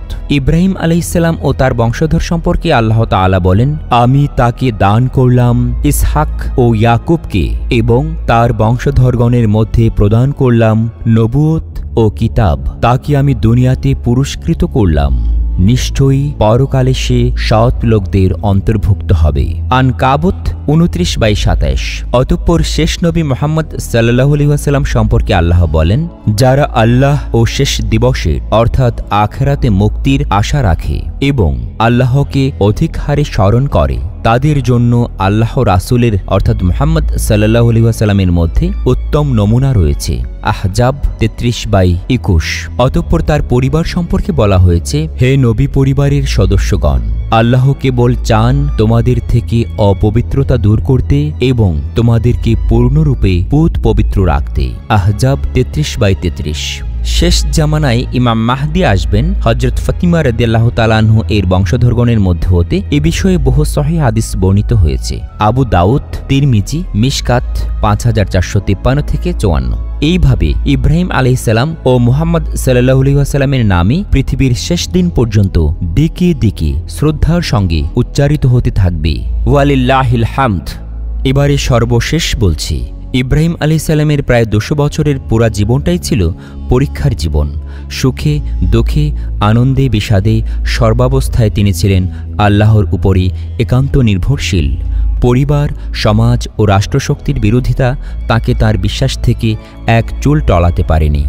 অবশেষে জন্মভূমি ত্যাগ করে হিজরত করে আসতেও তিনি পিছপা হননি। আল্লাহর সন্তুষ্টি কামনায় বৃদ্ধ বয়সের নয়নের মণি একমাত্র শিশুপুত্রকে তার মা সহ মক্কার বিজনভূমিতে নির্বাসনে দিয়ে আসতেও তার হৃদয় টলেনি। অবশেষে ওই সন্তানকে জবেহ করার মতো কঠিনতম উদ্যোগ নিতেও তার হাত কেঁপে ওঠেনি। এভাবে জীবনভর অগণিত পরীক্ষার চড়াই উতরাই পেরিয়ে পূর্ণ পরিণত ইব্রাহিমকে পেলেন বিশ্ব নেতা হবার মতো বিরল দুনিয়াবী পুরস্কারের মহান এলাহি ঘোষণা। হলেন ভবিষ্যৎ নবীগণের পিতা আবুল আম্বিয়া এবং মিল্লাতে ইসলামিয়ার নেতা হবার মতো দুর্লভ সম্মান। আজও যদি পৃথিবীর দিকে দিকে ইব্রাহিমী ইমানের জ্যোতি বিকিরিত হয়, আবার মুসলিম উম্মার মধ্যে সে ইমান ফিরে আসে, তবে বর্তমান অশান্ত পৃথিবীর নমরুদি হোতাশন আবারও পুষ্পকাননে।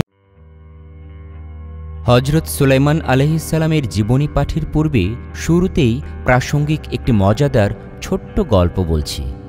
দুজন মহিলা নিজেদের মতো করে সফর করছিল। দুজনের কোলেই দুগ্ধপোষ্য শিশু। রাস্তার একটা নির্দিষ্ট জায়গায় বিশ্রামের উদ্দেশ্যে দুজনেই যাত্রাবিরতি করে। উভয়ে নিজ নিজ শিশু কোলে করে অবসন্ন দেহে ঘুমিয়ে পড়ে। নিদ্রাবস্থায় একজনের শিশু বাঘে নিয়ে যায়। নিদ্রা ভঙ্গ হলে সে দেখল তার শিশুটি নাই। অনেক খোঁজাখুঁজির পর শিশুহারা মেয়ে লোকটি তার ঘুমন্ত সঙ্গিনীটির শিশু এনে নিজের কাছে রেখে দেয়। ওই মহিলা ঘুম থেকে উঠে তার নিজের শিশুকে পাচ্ছে না। খুঁজে পেতে অবশেষে সফর সঙ্গিনীর পাশে শিশুটিকে ঘুমন্ত অবস্থায় দেখতে পেল এবং তার নিজের শিশুটিকে চিনে ফেলল। ইতিমধ্যে শিশুর মাতৃত্বের মিথ্যা দাবিদার মেয়ে লোকটি ঘুম থেকে জেগে উঠলে উভয়ের মাঝে ঝগড়া বেঁধে যায়। উভয়েই শিশুর মাতৃত্বের দাবিদার। ঝগড়াঝাটির শেষে উভয়ে শিশুর মাতৃত্ব দাবি করে হজরত সুলাইমান আলাইহিসসালামের পিতা হজরত দাউদ আলাইহিসসালামের দরবারে মোকদ্দমা দায়ের করে। দাউদ আলাইহিসসালাম উভয়ের জবানবন্দি শুনে শিশুটি যার করায়ত্তে রয়েছে তার পক্ষে রায় দেন। বিধান মোতাবেক এমন একটা রায় প্রদান তাঁর জন্য অসমীচীন ছিল না, কেননা দ্বিতীয় মেয়ে লোকটি নিজের দাবির সপক্ষে গ্রহণযোগ্য প্রমাণ উপস্থিত করতে পারছিল না। তাই বর্তমানে সন্তান যার কোলে রয়েছে সেই সন্তানের মা। তিনি এই সিদ্ধান্তেই উপনীত হন। দাউদ আলাইহিসসালামের সিদ্ধান্ত শুনে মেয়ে লোক দুজন যখন ফেরত যাচ্ছিল তখন সুলাইমান আলাইহিসসালামের সাথে তাদের সাক্ষাৎ ঘটে। তিনি ঘটনার পূর্ণ বিবরণ শুনে বললেন, এই সমস্যার যথাযথ সমাধান হচ্ছে শিশুটিকে দ্বিখণ্ডিত করে উভয় দাবিদারকে অর্ধেক অর্ধেক করে দেয়া। সে মতে শিশুটিকে দ্বিখণ্ডিত করে মাতৃত্বের দাবির উভয় মেয়ে লোককে অর্ধাংশ করে প্রদানের নির্দেশ দেন। নির্দেশ মোতাবেক জল্লাদ ছুরি নিয়ে উপস্থিত। সে শিশুটিকে দ্বিখণ্ডিত করতে উদ্যত। এ অবস্থায় মিথ্যা মাতৃত্বের দাবিদার মেয়ে লোকটি সম্পূর্ণ নীরব নির্বিকার। অথচ যে প্রকৃত মা সে কেঁদে উঠে হজরত সুলাইমান আলাইহিসসালামকে অনুরোধ করল, না না, আমার শিশুটিকে হত্যা করবেন না, এই শিশুটি ওকেই দিয়ে দিন, দ্বিখণ্ডিত করার প্রয়োজন নেই। তখন হজরত সুলাইমান আলাইহিসসালাম বুঝে ফেললেন প্রকৃতপক্ষে এই মেয়ে লোকটি শিশুটির জননী, তাই তার প্রাণপ্রিয় সন্তান চোখের সম্মুখে এভাবে দ্বিখণ্ডিত হবে এটা তার মাতৃহৃদয়ে মেনে নিতে পারছিল না। সুতরাং সে মাতৃত্বের দাবিই পরিত্যাগ করে বসে। সুলাইমান আলাইহিসসালাম একেই প্রকৃত মা সাব্যস্ত করে শিশুটি তার দায়িত্বে অর্পণ করেন। সুবহানাল্লাহ। এভাবেই উদ্ভূত যে কোনো সমস্যার গ্রহণযোগ্য ও যৌক্তিক সমাধান হজরত সুলাইমান আলাইহিসসালামের অনেকগুলো অনন্য বৈশিষ্ট্যের মধ্যে একটি। মহান আল্লাহ তাআলা হজরত সুলাইমান আলাইহিসসালামকে অসংখ্য নিয়ামত দান করেছিলেন। একবার হজরত সুলাইমান আলাইহিসসালাম আল্লাহর দরবারে দোয়া করছিলেন, ইয়া আল্লাহ, আমাকে এমন রাজত্ব দান করুন যা আমার পরে আর কারো হবে না। নিঃসন্দেহে আপনি অতিশয় দানশীল। আল্লাহ তাআলা হজরত সুলাইমান আলাইহিসসালামের দোয়া কবুল করে তাকে এমন এক বিস্ময়কর ও তুলনাহীন রাজক্ষমতা দান করেন যা তাঁর পূর্বে ও পরে কাউকে দেয়া হয় নাই। তার রাজক্ষমতার পরিধি মানবকুল পেরিয়ে জিন, জীবকুল এবং বাতাস পর্যন্ত বিস্তৃতি লাভ করেছিল। আর মানব, জিন, জীবকুল আল্লাহর হুকুমে সবাই তাঁর নির্দেশের অনুগত ছিল। জিনেরা হজরত সুলাইমান আলাইহিসসালামের নির্দেশ অমান্য করলে আল্লাহ তাআলা তাদেরকে কঠোর শাস্তি দিতেন। সুতরাং সুলাইমান আলাইহিসসালামের নির্দেশ মান্য করা ছাড়া তাদের কোনো গত্যন্তর ছিল না। জিন সম্প্রদায়কে হজরত সুলাইমান আলাইহিসসালামের আদেশানুগত করে দেওয়ার ফলে অতুলনীয় শানদার ইমারত রাজি প্রতিষ্ঠিত হয়েছিল পবিত্র বাইতুল মুকাদ্দাসে। হজরত ইয়াকুব আলাইহিসসালামের মাধ্যমে বাইতুল মুকাদ্দাস মসজিদের ভিত্তিপ্রস্তর স্থাপিত হয়েছিল। এরপর দীর্ঘকাল পরে হজরত সুলাইমান আলাইহিসসালাম কর্তৃক নতুনভাবে বাইতুল মুকাদ্দাস মসজিদ ও শহরের নির্মাণ কাজ করা হয়েছিল। হজরত সুলাইমান আলাইহিসসালামের যুগে জিনদেরকে তাঁর আদেশানুগত করে দেওয়ার ফলে যেসব ইমারত অট্টালিকা অস্তিত্ব লাভ করেছে সেসব দেখে আজও মানুষ বিস্মিত, স্তম্ভিত হচ্ছে আর ভাবছে এত বড় বড় দৈত্যাকৃতির পাথরই বা কোত্থেকে সংগ্রহ করা হয়েছে আর কীভাবেই বা উচ্চে তুলে একটির সাথে আরেকটিকে সংযুক্ত করা হয়েছে। হজরত সুলাইমান আলাইহিসসালামের যুগে নির্মিত বাইতুল মুকাদ্দাস মসজিদ আজও জগতের বিস্ময় হয়ে বিদ্যমান রয়েছে। হজরত সুলাইমান আলাইহিসসালাম বৃহৎ বৃহৎ অট্টালিকা রাজি নির্মাণ প্রসঙ্গে কোনো কোনো তাফসিরবিদ মনীষী বলেন, এসব অট্টালিকা নির্মাণে প্রয়োজনবশত আল্লাহ তাআলা হজরত সুলাইমান আলাইহিসসালামের জন্য তামা গলিয়ে দিতেন, এমনকি তামার ঝর্ণা প্রবাহিত করিয়ে দেওয়ার কথাও পবিত্র কোরআন মজিদে আলোচিত হয়েছে। হজরত সুলাইমান আলাইহিসসালামের পক্ষীকুলের কথা বোঝার শক্তি ছিল। আল্লাহ তাআলা পিতা হজরত দাউদ আলাইহিসসালাম ও পুত্র সুলাইমান আলাইহিসসালাম উভয়কেই পক্ষীকুলের কথাবার্তা বোঝার শক্তি দান করেছিলেন।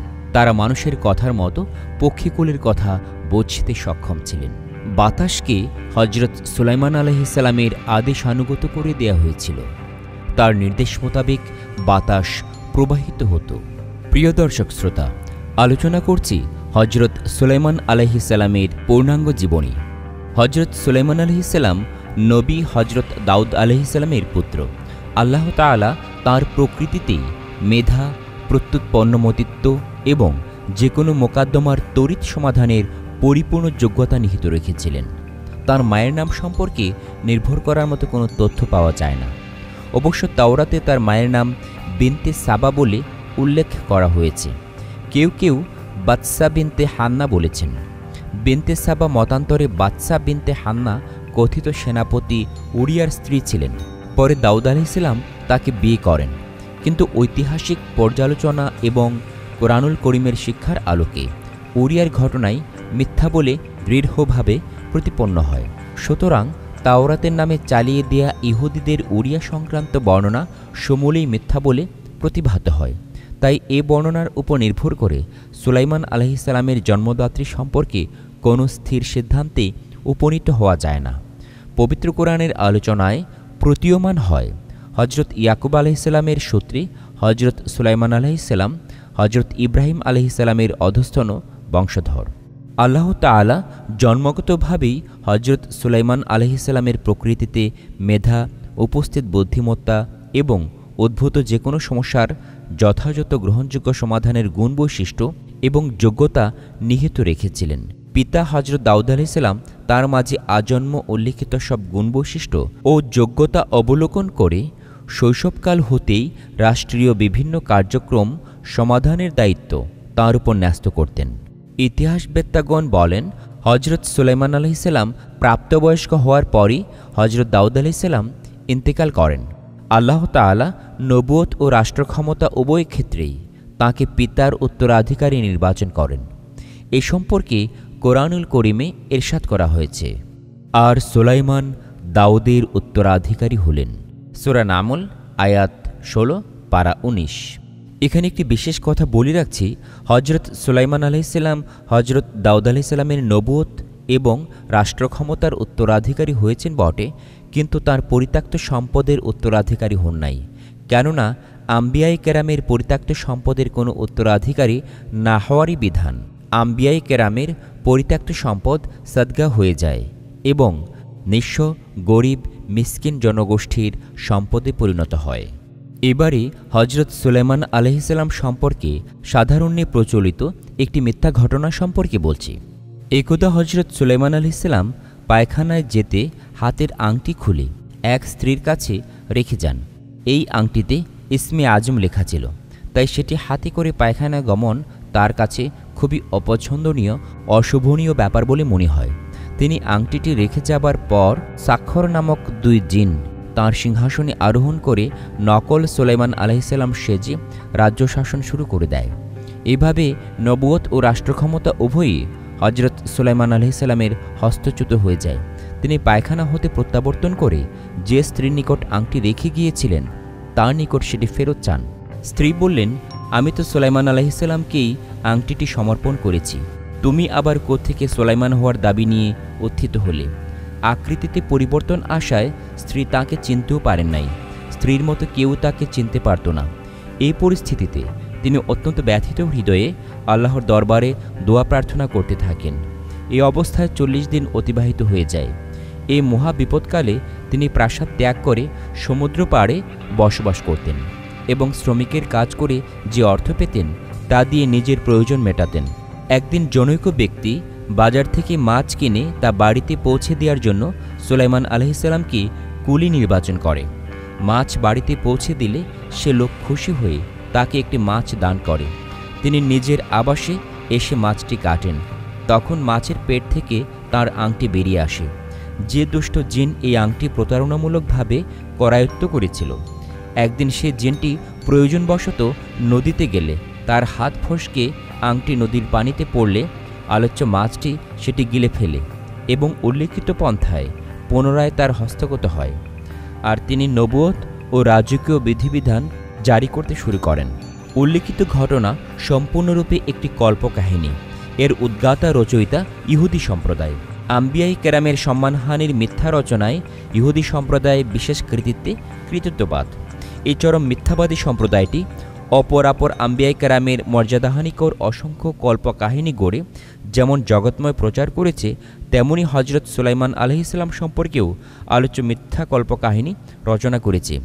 এই সম্প্রদায় যেমন মিথ্যা রচনায় বিশারদ, তেমনি মিথ্যা প্রচারেও পারঙ্গম। যুক্তির আলোকেও ঘটনাটি যে সবর্ভ মিথ্যা তা বুঝতে বেশি বুদ্ধিবৃত্তি কাজে লাগবার প্রয়োজন পড়ে না, কেননা আল্লাহ তাআলা জিনদেরকে হজরত সুলাইমান আলাইহিসসালামের অধীনস্থ করে দিয়েছেন। তাই এত বড় প্রতারণার আশ্রয় নেওয়া তাদের জন্য কোনোভাবেই সম্ভব নয়।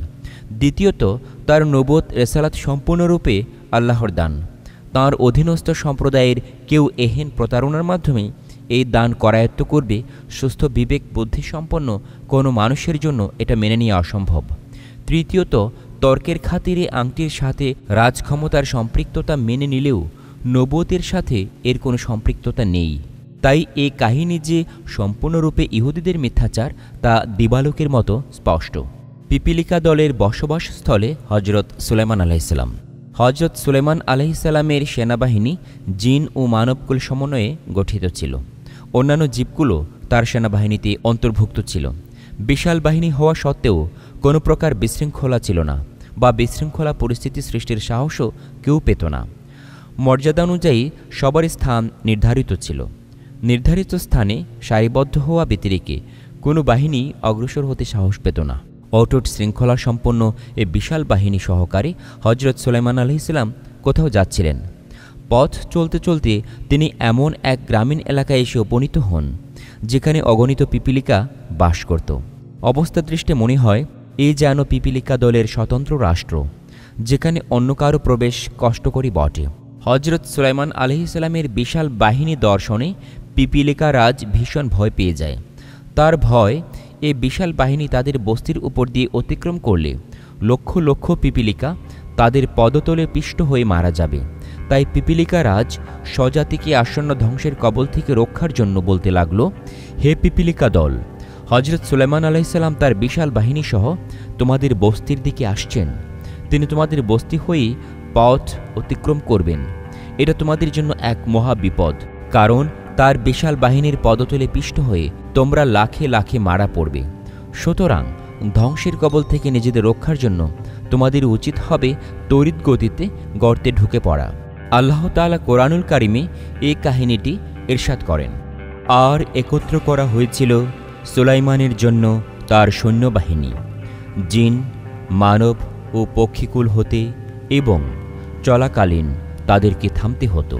এমনকি যখন তারা উপনীত হল পিপিলিকার এক ময়দানে, তখন এক পিপিলিকা বলল, হে পিপিলিকা দল, তোমরা প্রবেশ করো স্ব গর্তে, তোমাদেরকে যেন পদতলে পিষ্ট না করেন সুলাইমান ও তার বাহিনী তাদের অজ্ঞাতসারে।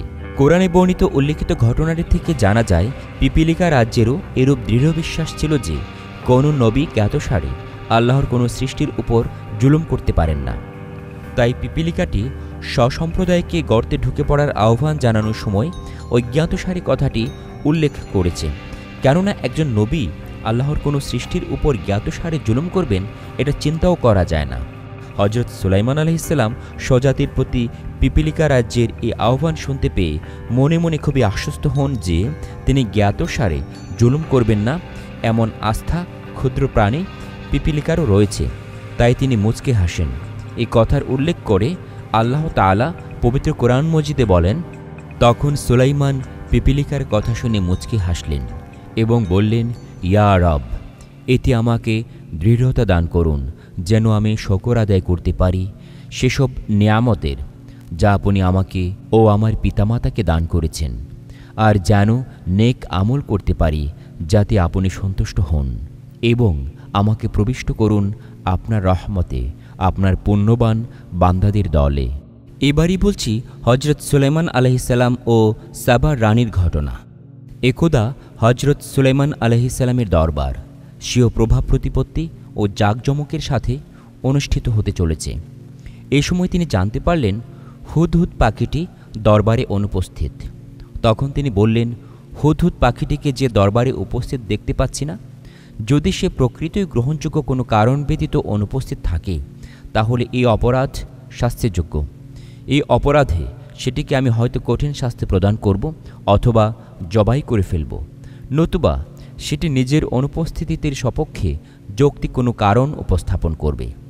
এই আলোচনা শেষে সামান্য সময়ের ব্যবধানে হুদহুদ পাখিটি উপস্থিত হয়ে সুলাইমান আলাইহিসসালামকে জিজ্ঞাসাবাদের জবাবে বলল, আমি এক সংবাদ নিয়ে এসেছি যা এর আগে আপনি অবহিত ছিলেন না। তা হচ্ছে ইয়ামান এলাকায় সাবা সম্প্রদায়ের এক রানী রয়েছেন। আল্লাহ তাআলা তাকে সব কিছু দান করেছেন, সুখ, সম্ভোগ, আরাম আয়েশ তথা বিলাসী জীবনযাপনে প্রয়োজনীয় কোনো দ্রব্য সামগ্রীরই তার অভাব নাই। তার রাজসিংহাসন স্বীয় বৈশিষ্ট্যে অত্যন্ত বৈশিষ্ট্যময়, জাঁকজমকপূর্ণ। সাবার রানী ও তার সম্প্রদায় সূর্যপূজক। শয়তান তাদেরকে পথ ভ্রষ্ট করে রেখেছে, তাই তারা সমগ্র সৃষ্টিজগতের স্রষ্টা, বিশ্বপালক এক একক লা শরীক আল্লাহর ইবাদত করে না। হুদহুদ পাখির এই ঘটনার উল্লেখ আল্লাহ তাআলা কোরআন মজিদে ইরশাদ করেছেন এভাবে, এবং সুলাইমান পক্ষীদের হাজিরা নিলেন। অতঃপর বললেন, কি ব্যাপার, হুদহুদ পাখিটিকে যে দেখছি না, নাকি সে কোথাও অদৃশ্য হয়ে গেল? আমি তাকে কঠোর শাস্তি দেব অথবা জবাই করে ফেলব, নয়তো সে আমার নিকট কোনো সুস্পষ্ট প্রমাণ উপস্থাপন করবে। অনন্তর কিছুক্ষণ পরে হুদহুদ পাখি উপস্থিত হল এবং বলল, আমি এমন বিষয় অবগত করতে এসেছি যা আপনি অবগত নন, এবং আমি আপনার নিকট সাবা সম্প্রদায়ের সুনিশ্চিত সংবাদ এনেছি। সুলাইমান আলাইহিসসালাম প্রথম দিকে হুদহুদের বক্তব্যকে আত্মরক্ষার কৌশল বলে ভাবলেন, তাই তিনি বললেন, তোমার কথিত সাবা সম্প্রদায় ও তথাকার রানীর বিষয়ে সত্য মিথ্যার পরীক্ষা এক্ষুনি হয়ে যাবে। নিজ বক্তব্যে সত্যবাদী হলে তুমি আমার এই চিঠি নিয়ে সাবা রানীকে পৌঁছে দাও, এবং এই চিঠি সম্পর্কে তারা কি বলাবলি করে তা শোনো। হুদহুদ হজরত সুলাইমান আলাইহিসসালামের চিঠিটি বহন করে নিয়ে সাবার রানীর কোলের উপর ফেলে দেয়। রানী তা পাঠ করে মর্ম অবগত হন এবং নিজের দরবারে সভাসদদেরকে বললেন, আমার নিকট একখানা সম্মানিত পত্র এসেছে। এই বলে তিনি পত্র প্রেরকের পরিচয় এবং পত্রের বিষয়বস্তু সংক্ষিপ্তাকারে প্রকাশ করেন। সাবার রানীর পরামর্শ কামনার জবাবে তার সভাসদ পারিষদরা বলল, দেখুন, ভীত হবার কোনো কারণ নেই, কেননা আমরা কোনো দুর্বল জাতি সম্প্রদায় নই, আর যুদ্ধবিদ্যা সম্পর্কেও অপারদর্শী নই। প্রয়োজনে পত্র প্রেরকের মুখোমুখি হবার শক্তি সামর্থ্য আমাদের রয়েছে। অবশিষ্ট রইল এতৎ সংক্রান্ত পরামর্শের ব্যাপার। এ ব্যাপারে আপনি সর্বময় ক্ষমতার অধিকারী, সুতরাং যা আদেশ হয় করুন। পারিষদের জবাবে রানী বললেন, অবশ্যই আমরা শক্তিশালী, প্রভাব প্রতিপত্তির অধিকারী, মোকাবেলার সামর্থ্য আমাদেরও রয়েছে, এটা যথার্থ। কিন্তু সুলাইমান আলাইহিসসালামের ব্যাপারে আমার তড়িৎ কোনো সিদ্ধান্ত গ্রহণ উচিত হবে না। কোনো প্রকার সিদ্ধান্ত গ্রহণের পূর্বে আমাদের তার শক্তি সামর্থ্য ও প্রভাব পরাক্রম সম্পর্কে সুস্পষ্ট ধারণা অর্জন করা প্রয়োজন, কেননা যে আজব পন্থায় সুলাইমান আলাইহিসসালামের পত্র আমাদের কাছ পর্যন্ত পৌঁছেছে তা আমাদেরকে এই শিক্ষাই দিচ্ছে যে তার সম্পর্কে ভেবেচিন্তে বুঝে শুনে পদক্ষেপ গ্রহণ করা সমীচীন। এরপর রানী কি করতে যাচ্ছেন তার বর্ণনা দিয়ে বললেন, আমি ইচ্ছা করেছি তাঁর দরবারে কয়েকজন দূত প্রেরণ করব। তারা সুলাইমান আলাইহিসসালামের জন্য মহামূল্যবান উপহার সামগ্রী নিয়ে যাবে। প্রেরিত দূতরা উপহার সামগ্রী বহন করে নিয়ে যাবার ছলে সুলাইমান আলাইহিসসালামের শক্তিমত্তা এবং প্রভাব প্রতিপত্তি সম্পর্কে একটা ধারণা করতে পারবে এবং আমাদের কাছে তার কাম্য বিষয় কী সে সম্পর্কেও অবগতি লাভে সক্ষম হবে। যদি তিনি অসম শক্তিমত্তা ও প্রভাব পরাক্রমের অধিকারী বাদশাহী হয়ে থাকেন, তবে তার সাথে সম্মুখ সমরে অবতীর্ণ হওয়া নিরর্থক, কেননা প্রভাব পরাক্রম ও শক্তিমত্তার অধিকারী বাদশাহ রীতি হচ্ছে তারা বিজয়ীর বেশে কোনো জনবসতিতে প্রবেশ করলে সে জনবসতিকে উজাড় বরবাদ করে ছাড়ে এবং তথাকার সম্মানিত নাগরিকদেরকে অপমান অপদস্থ করে। সুতরাং এরূপ ক্ষতিবরণ করে নেওয়ার কী প্রয়োজন? সাবা রানীর উল্লেখিত আলোচনা কোরআন মজিদে বিধৃত হয়েছে।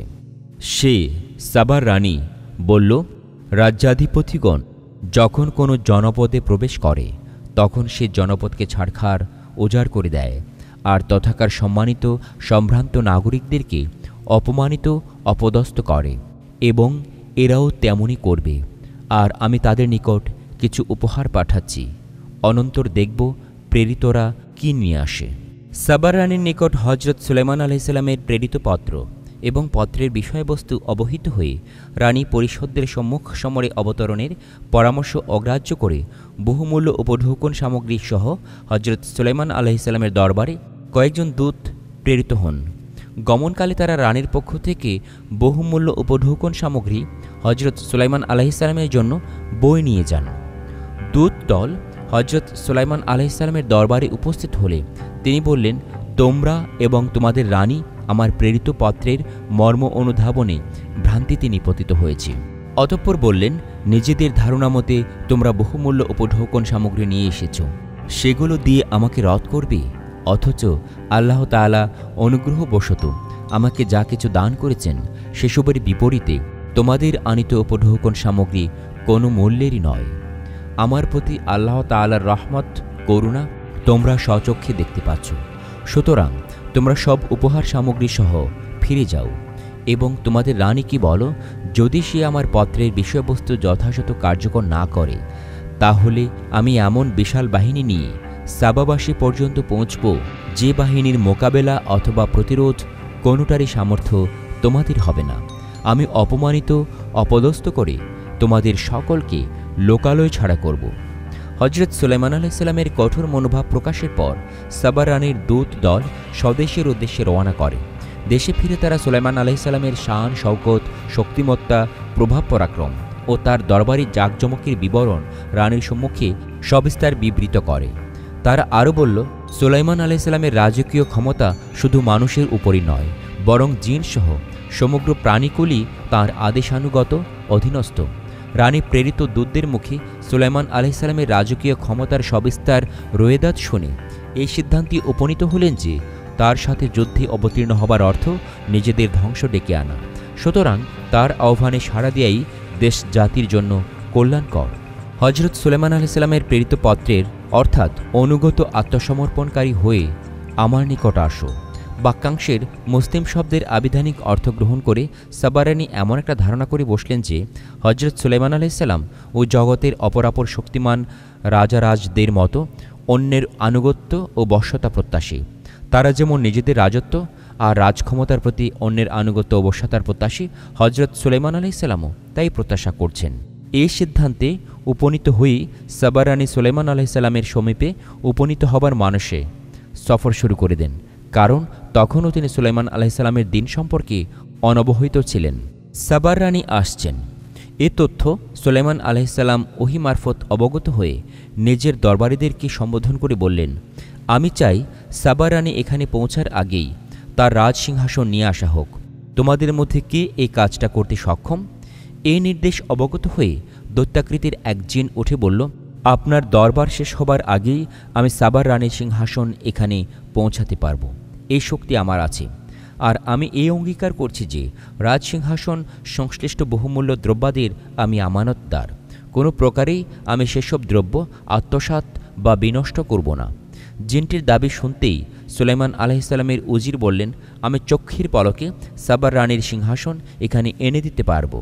এই কথা বলতে না বলতেই সুলাইমান আলাইহিসসালাম চোখ ফিরিয়ে দেখতে পেলেন সাবার রানীর সিংহাসন তার সামনে বিদ্যমান। এদিকে তিনি বললেন, এটা আমার রবেরই অনুগ্রহ। তিনি আমাকে পরীক্ষা করছেন, আমি তার শুকর গুজারি করি নাকি নাফরমানি করি।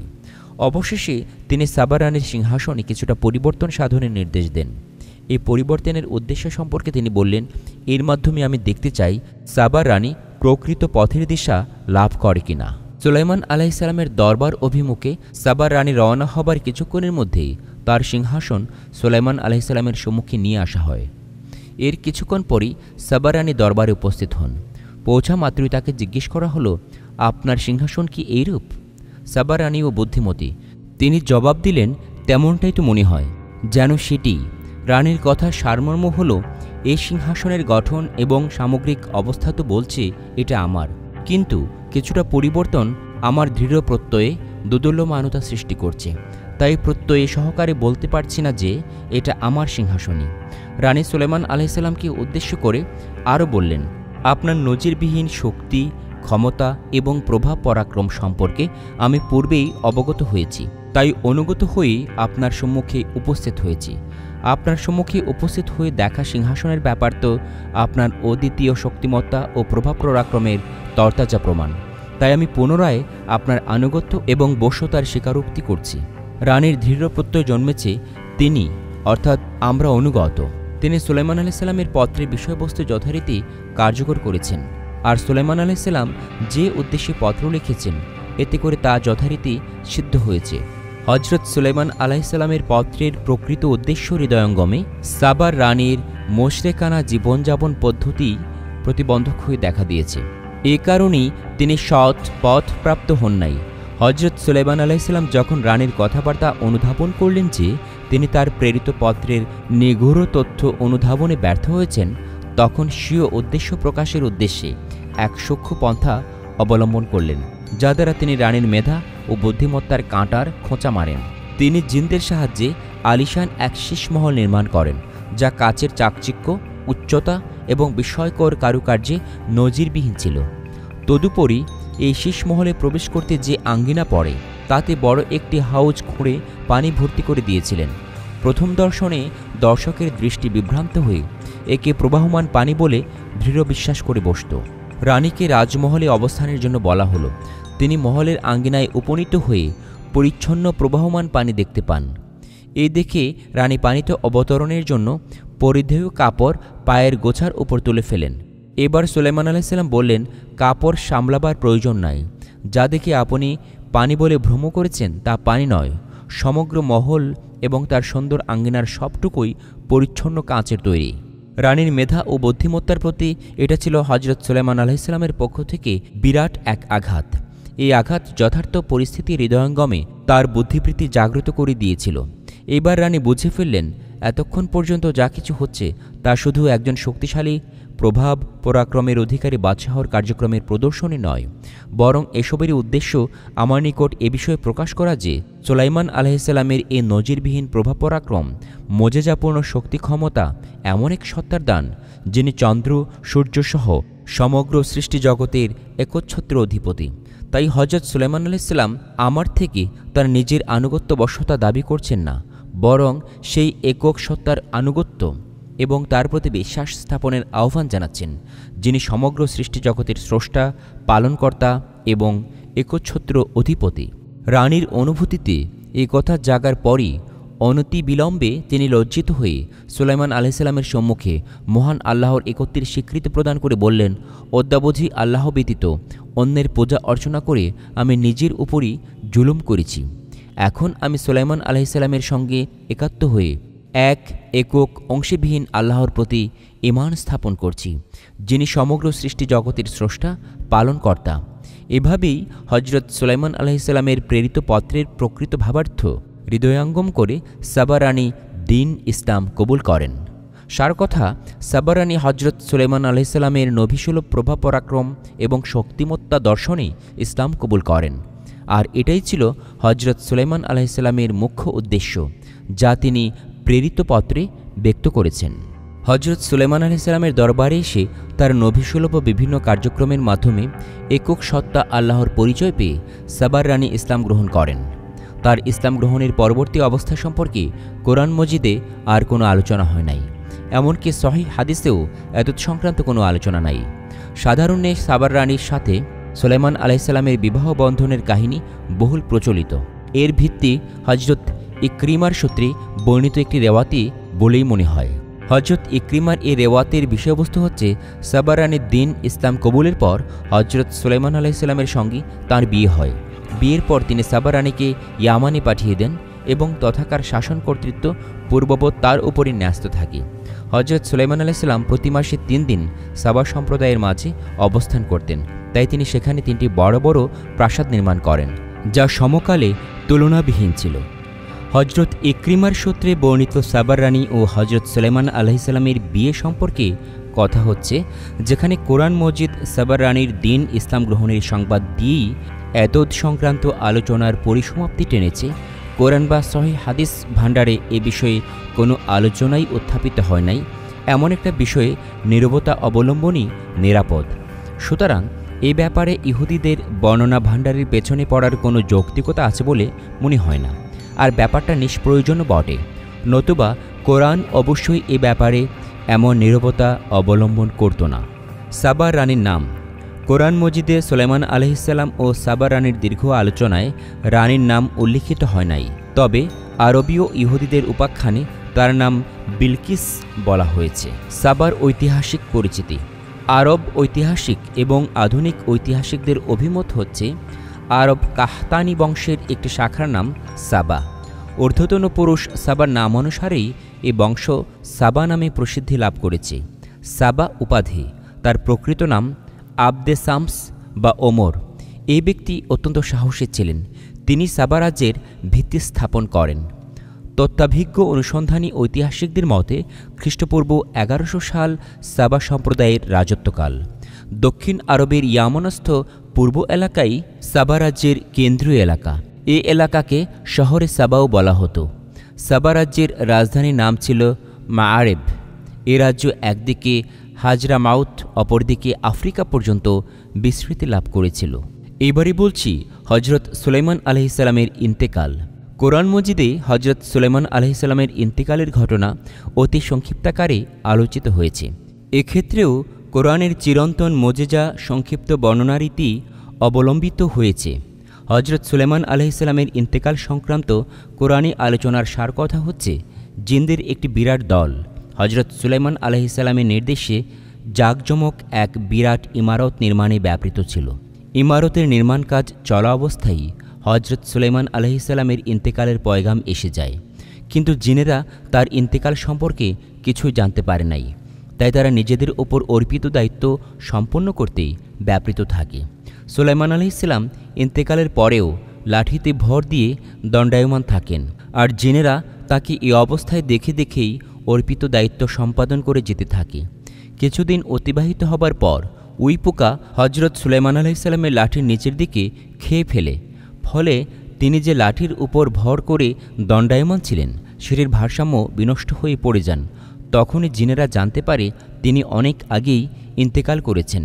তারা আফসোস অনুশোচনা করতে থাকে, অনেক দিন হলো তিনি ইন্তেকাল করেছেন, অথচ আমরা কিছুই জানতে পারলাম না। যদি গায়েবের এলম আমাদের থাকত, তাহলে এ দীর্ঘদিন আমাদের এরূপ কষ্ট পরিশ্রমজনিত কর্মে নিয়োজিত থাকতে হতো না। তার ভয়ে আমরা যাতে নিয়োজিত রয়েছি। আল্লাহ তাআলা কোরআন মজিদে হজরত সুলাইমান আলাইহিসসালামের ইন্তেকালের ঘটনা ইরশাদ করেন, আর যখন আমি তার মৃত্যুর সিদ্ধান্ত করলাম, তখন জিনদেরকে এ সংবাদ আর কেউ পৌঁছায় নাই উই পোকা ব্যতীত, যা সুলাইমানের লাঠি খাচ্ছিল।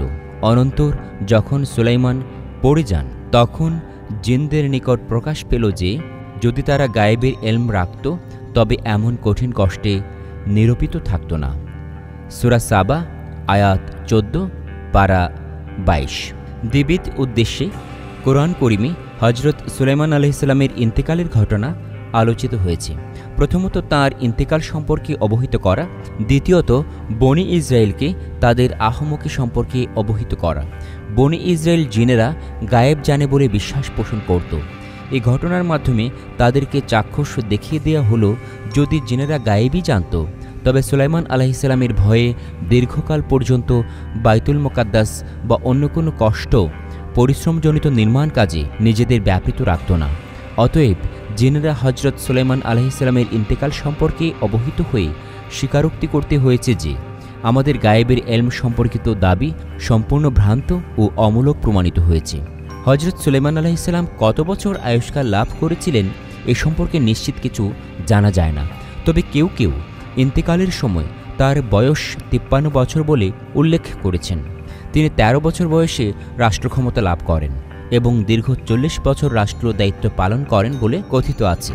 এবারই সর্বশেষ হজরত সুলাইমান আলাইহিসসালামের উপর বনি ইসরায়েলের মিথ্যা অপবাদ সম্পর্কিত কিছু আলোচনা করছি।